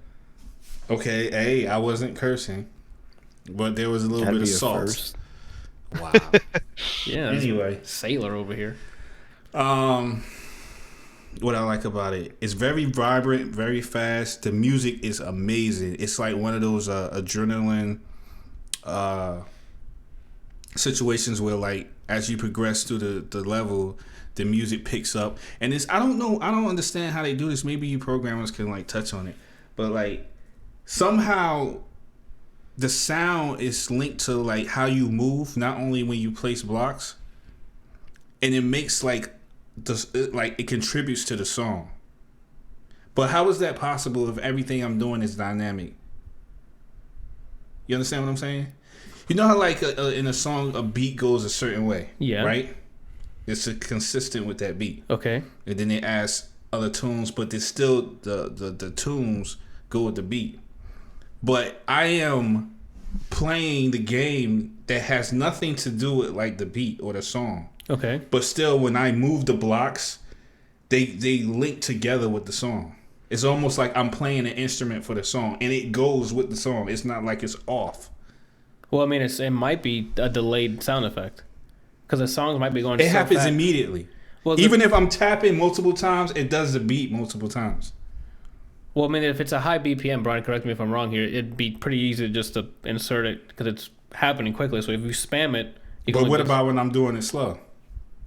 It's still keeping up with the beat. Yeah, but again, Brian, you can chime in. But if it's the same beat per second, you can offset it. Like you can put like a hi hat here, wait a couple things, hi hat, wait a couple things, or hi hat. You know what I'm saying? Like hat. It's over and just over weird again. how like every time, no matter like how many times I might move a piece, or how fast I might place it down, or if I just wait for it to come down, like it still always goes with the song. Yeah. So What I kind of thought music that is it? It's like EDM. It's like high. Yeah. That's why I'm giving that example. But some of it isn't EDM. Oh. Either way, I thought that part of the game was really cool, and the music again. I love the music so much that I actually downloaded it On Apple. on Apple, On the iTunes. on the iTunes. On them iTunes. The only gripe that Yeah. I have with this game is that, and maybe I might be just overlooking some controls, but I wish you can control which direction you rotate it, rather than like only rotating by one button. No, you can choose between left and right. You can? I remember. Yep, That's what all Tetris games are. Yeah, Okay. and I think Maybe I have to when look me and at the Janiana were controls. playing, I'm pretty sure we were swapping rotations Okay. So you can choose whether it rotates. to rotate left or rotate right. Right Yeah, to right? Okay. that should be a thing. Last time I remember playing that, that was definitely the case. I don't remember the buttons though. Do you guys know what the Tetris effect is? I do not. It's the pre-game to when you play Striking Vipers with your friend. Oh, I snap. thought you were gonna say Skullgirls. I gotta be honest. I'm with Nick there. I thought you were gonna somehow tie it to Skullgirls, and I'm like, go for it, King. I'm so disappointed you didn't. I gotta throw I think you you're guys off. disappointed in yourself too. I gotta throw you guys off. So it's called the Tetris syndrome, where you focus so much on a particular game that you start seeing it like when you close your eyes and just Oh. kind of thinking about it. So you'll be like, like playing Tetris, you'll see the pieces falling. Like you like close your eyes after you stop playing, and you'll see the pieces falling and like play the game in your head. And you can do that with like all sorts of stuff. For me, Bejeweled. that happened to me with Rock Band. Yeah, all the time. I was gonna say Rock Band probably happened with you guys. Is it just with falling stuff? It's more like dealing with just patterns. Generally you just use falling stuff because that's the way that those games work. You have to focus intensely on the falling part of it, like in Rock Band with the notes coming down, or Tetris with the puzzles coming down. Another one would be like Candy Crush or Bejeweled, where you're having to like move pieces. You start, moving stuff in your head, that kind of thing. I will tell you, man, it was like there were like several moments where I don't know what was happening to me, man. Like I must have been in the zone because I felt like I was just placing pieces and I wasn't thinking. Oh shit! He hit a euphoric moment. I felt like I had Went Ultra Instinct. went into the Matrix or something like that. Like I saw the code. Like Brian said, that you start hearing the. Maybe I don't know, man. Like that feeling was really really cool, man. I was like really really vibing. I was just like placing stuff everywhere, and it was literally like my brain was on autopilot. Like I was not thinking about, oh, I should put this here. I was just putting stuff in the perfect spot, and it was working perfectly. I told Janiana that you were playing Tetris Effect, and she looked at me. She was like, so she's trying to come for the king Who? Oh, she plays Tetris. because she plays Tetris 99, the one you play battle royale against everyone, and she's won multiple times. Oh, really? Yeah. I love Tetris. I think Nick should give this a go because he was Nick, the yeah. Tetris king. When you I get dominate some Tetris. then when you get to Switch, pay the $20 for the subscription because you get Tetris 99 with it. It's a battle All right. royale Tetris game. Sick. love it. I'm in. You'll love it. I'm gonna buy a Switch. When you guys come to the LAN party, LAN party. if you bring LAN party. Janiana, Hey. I already have the Switch and pay for the Okay, the then monthly thing. You can Then just You use gotta give me a mine. couple of warm-up games. I think you Skullgirls, yeah. I dominate some Tetris. I believe you. I still remember you playing on the old Game Boy. Just Tetris is great. So it's not like you get you Is about the it. calculator, Brian? The calculator. calculator, yes. So would you recommend Tetris to Nick? I love that game, man. Tetris I do. Effect. Even though you heard me like Salty? sounding salty, I definitely love that game. It's just passion. I don't have a PS5, and I don't think plan on buying one. No, it's not a PS5 game. It's not a PS5 exclusive. Okay. It's just called Tetris Effect. I think it's on PC as well. It hasn't come out on Steam yet. Oh, it might be on Epic then. I mean, it's there on Steam, but it just hasn't come out yet. Oh, okay. So maybe it's just console at the moment. I thought it was on PC. I'll have to fact check myself later. Anywho, Yeah, the combination of the gameplay and the music is, euphoric apparently. and it's like different themes. He's too. crying. Yeah, we gotta wrap this thing up. It's already 3.5. All right. Last but not least, who put the Evil Dead sequel on there? I did. Let's go. 40 years later, man, they're finally making an Evil Dead 2. Same, most of the same cast, or I believe they're using all the same cast or the. Hang on. I don't remember if he's directing or if he's starring. it looks like Bruce Campbell's executive producing as well, which is the Yeah. main dude. Yeah, but they show it's called Evil Dead Rise, coming to HBO Max with Sam Raimi, Yeah. Bruce Campbell executive producing. Okay. Who's the dark hair lady in this article? I'm asking for a friend. I don't know. You're gonna have to look it up. Just look up the cast. Cause What are you guys talking about? The Evil So Dead sequel. Evil Dead Oh, is coming out with a sequel after Yes, 40 they are. years. I forgot to fill this fucking thing up. Anywho, I mean, I saw the first one, enjoyed it. If they're making another one and it's gonna be the same way, I'm all for it. And it's so that's a good news. And it's gonna be on HBO Max. I guess they're making a lot of moves. They're like, hey, please come to our subscription service. Which, I mean, to their defense, they do have a lot of good stuff on there. Did you end up watching Evil Dead, Randall? I've never seen that movie. You haven't seen the first one? No. You should watch it. You might enjoy it. Brian, did you end up watching What Evil is Dead? it about? I'm assuming zombies, but like, Yeah. is it anything unique about it? with a twist. Yeah. What's the twist? You got to watch it to find Watch out. it. That's the point of That's watching it. not Klaatu, Verato, Nikto. That's not enough to motivate me to want to watch it. Okay. I All right, mean, well, you're it's missing a out. I'm not going to give you classic. any more. I'm not going to try and convince you to watch something. yeah. Watch it. I mean, it's a classic. Like, It's good shit. it's one of those things that you kind of just have to watch. I never saw it, to answer your question, Anthony. Okay. That I can recollect. I don't remember seeing it. Lit. All right. Well, I mean, if we have nothing else Shop to add smart. on it, we can Shop we can S move on. smart. Then for notable releases this week, we got a big one. There's a new Warhammer game that's a first-person shooter. Looks really fun. It's called Hired Gun. I forgot to fill out the sheet, but it's a Necromunda. I think it's just called Hired Gun. But Necromunda's from the Warhammer franchise. Looks super fun. You have a pet dog. You fight robo things. Looks really cool. What happened, Brian? I saw a picture of him with a revolver, and then you said you have a pet dog, so... It's sold. Did things just Yeah. get dark for you? Oh. This is a new release for the Elder Scrolls Online. Looks like there's some sort of expansion called Blackwood. There's a remake of Virtua Fighter 5 coming out called Ultimate Showdown. Oh, It's free if you have PS Plus. Oh, okay. The Sims 4 has another DLC called Dream Home. What else we got here? Looks like that's Tour de France 2021. I don't know. Wasteland 3 has a DLC coming out. What else? That's about it. Oh, Chivalry 2, I think comes out this week. So that's people have been loving that. It's like a melee battle, like right. What is it? Renaissance game. Where there's a lot of melee, and then it's like the melee system is pretty fun.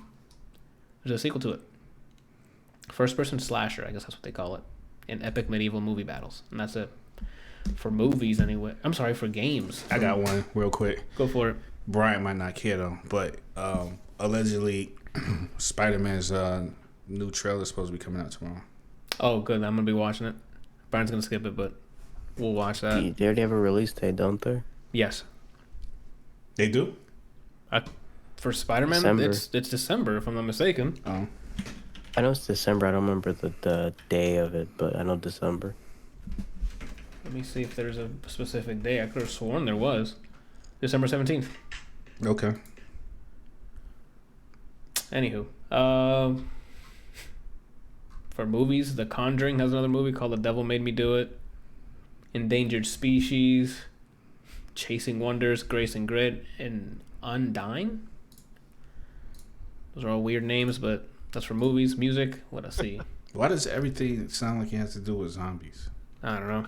Lana Del Rey released her some project today that I didn't know that, or tomorrow. I'm sorry, releases an album, so I'm gonna be listening to that. And then on Friday we have Rise Against dropping some new music. Wow. Didn't know they were still making music. Who? Rise Against? The album's called Nowhere Generation. Japanese Did it? Breakfast. Rise Against. Didn't their like lead singer have an issue with like underage girls or something? Oh, whoa, That's not good. that's I don't know. yeah. Is it Rise Against or was it another band? It was one of those rock bands from back when we were in high school. I don't know remember who it about was. it. Well, that's that for releases. This week, Nick, what do you got? Anthony, going what are you on? doing this week? Too late. I already started next. Me? Was I the first one? Sorry, I was blowing my nose. This Whoa. bitch. Oh, This week, I've got. Let's see, the Sixers playoff games. Looking forward to them wiping out the Wizards. oof.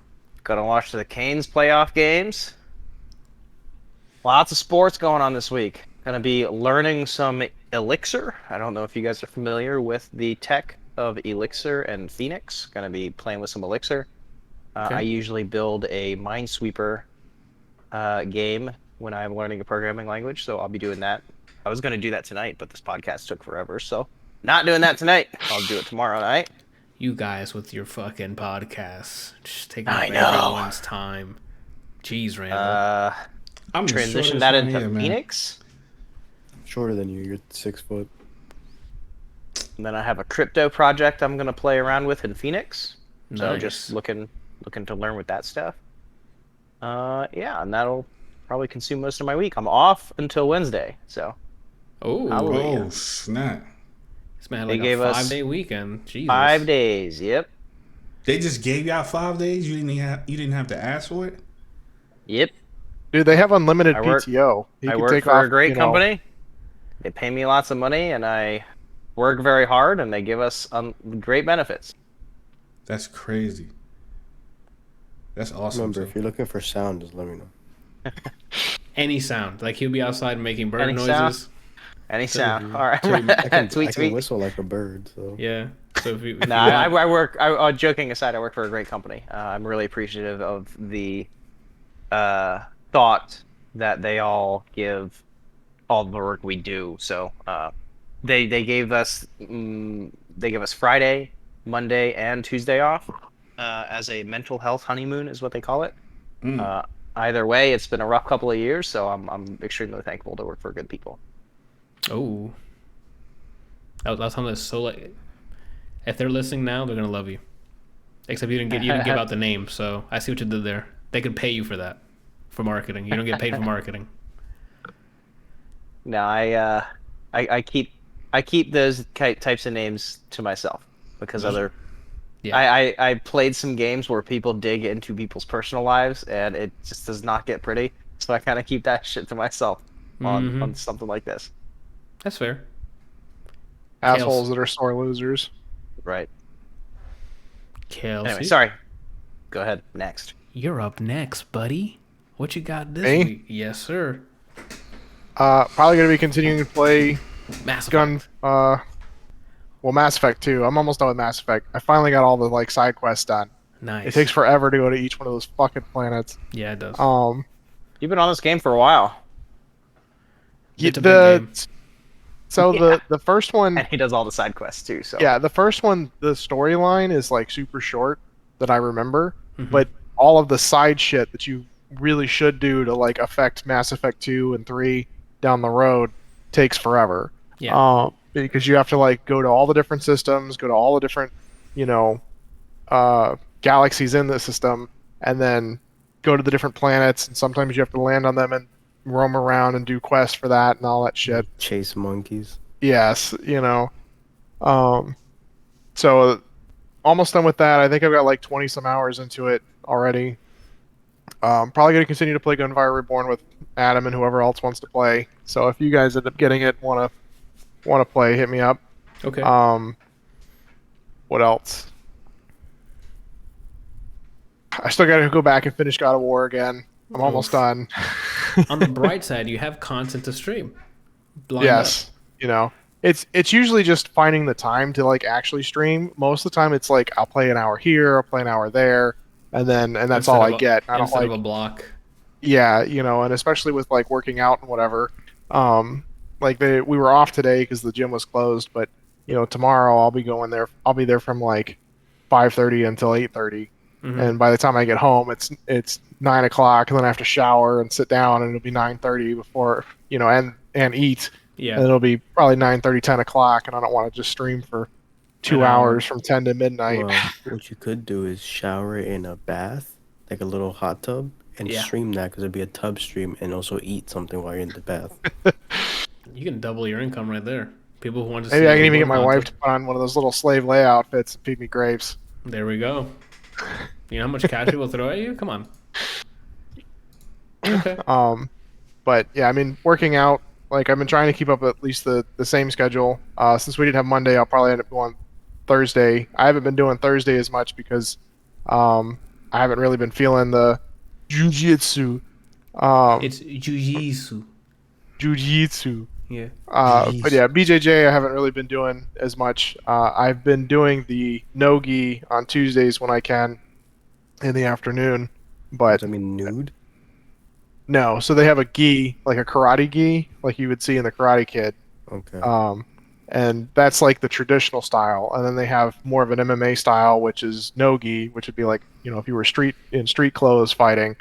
And it's all relatively the same, but when this is thin. This would rip super easily if I were to grab onto it on somebody and like pull. Right. If they were wearing like a heavy hoodie, it would be different. But a gi is made of like very thick, heavy material and like actually has grip to it, and you use that.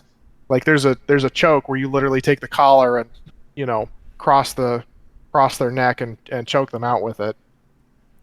Gotcha. Okay. Sounds good. Randall.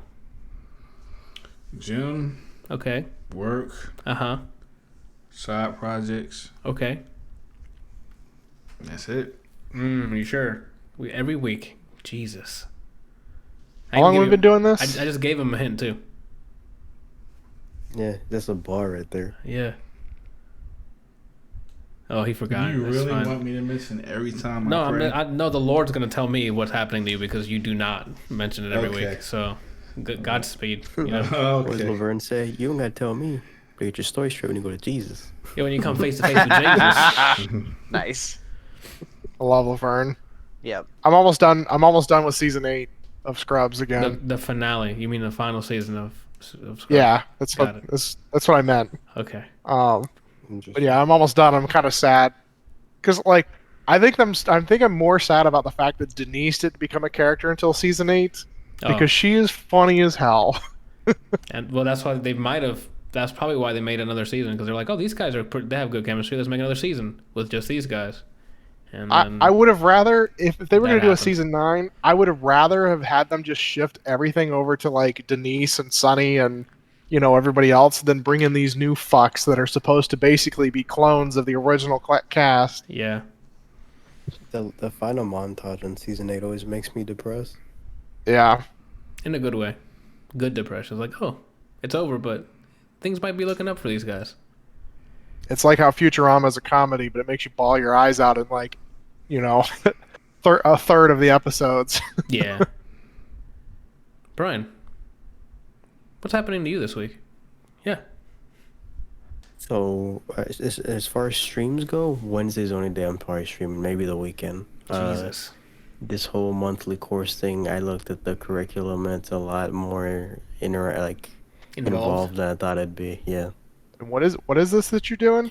I signed up for a monthly course where Ryan Tedder, the lead singer and writer for One Republic, he teaches you how to do some songwriting and improve your production and overall like music making. It's So a you month-long gotta take course. that and start doing streams of making music and things again? No, the only thing it's gonna be is on Wednesday, and it's gonna be the bro ops. Well, no, I meant afterwards. Or like after you finish the course, are you Oh. gonna go back to streaming, making music, and that kind of thing? I don't know. Depends on how I feel after it. Maybe. If I'm feeling more comfortable with it, then maybe. But I don't know. But yeah, it started today. Today was the first day, and it ends the 29th of June, I think. Yeah. That's taking up most of my month. But as far as this week, tomorrow not streaming. Wednesday I'm streaming some whatever we play on Wednesday. Thursday more class stuff. Friday maybe, and then weekend maybe, but I won't put any definite so someone can't sue me for lying to them. Got it. How many times do you have class a week? it's not like a scheduled time I have to be there. It's recorded videos. It's kind of like Full Sail in the sense that minus the not lab, the part before it, the lecture part, Yeah. where you're given videos and then, hey, you should do this by this date. Like the first assignment is due tomorrow, but the thing I sent you guys was I did today. And there's a couple like I guess like benchmarks per week. So the goal of this is you have to finish 3 songs in 1 month. Each week is the one song. Okay. Jeez. Yeah, and it's things like that. Okay. I mean, that sounds fun. It's interesting. I mean, it's almost 4 hours, so I'll keep this short. It's interesting because his approach is almost exactly like mine. So it's reassuring that someone else keeps it this basic but has success in it. Gotcha. It's like, okay, I am actually doing something right here. Yeah. So if you keep this up, you might be the next Tony Hawk. I wish, dude. Imagine me boxing. My head hurts.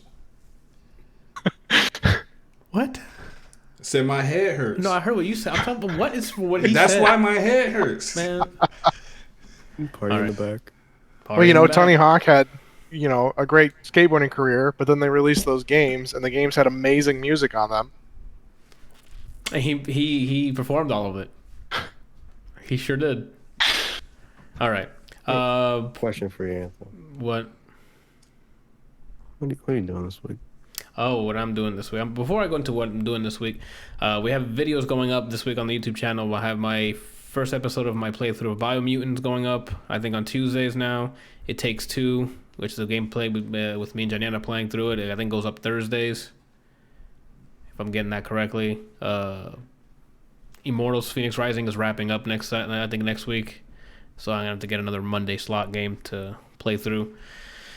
I think that's it. Outriders is doing its thing on the weekend. So if you guys are not bored as shit by that story, you can watch on the weekend. Isn't Outriders the one that you're like, the story is just awful? Yeah, it's the game. It's not. Anywho, for the rest of the week, I don't even know because last week I was busy doing stuff, so I haven't even just thought of what to play this week. So most likely Monster Boy tomorrow because it's the backlog day. So Monster Boy in the Cursed Kingdom. Wednesday I'll have to verify we'll be playing Thing, and then Thursday will probably something new, maybe more Biomutants since I have that going on. And then that's it. And then we'll be back here again Monday for the podcast. And this has been this episode of the podcast. Thank you guys for watching. We'll be back next week for more content. Hopefully, what happened? I was just going to say, hopefully with a review for Quiet Place. Hopefully with a review for Quiet Place. Well, let's see how I can schedule this thing out where we can watch it. And that's it. Come back tomorrow if you're watching this live, and I'll be playing Monster Boy in the Cursed Kingdom. Thank you guys for watching. See you guys next week. Bye.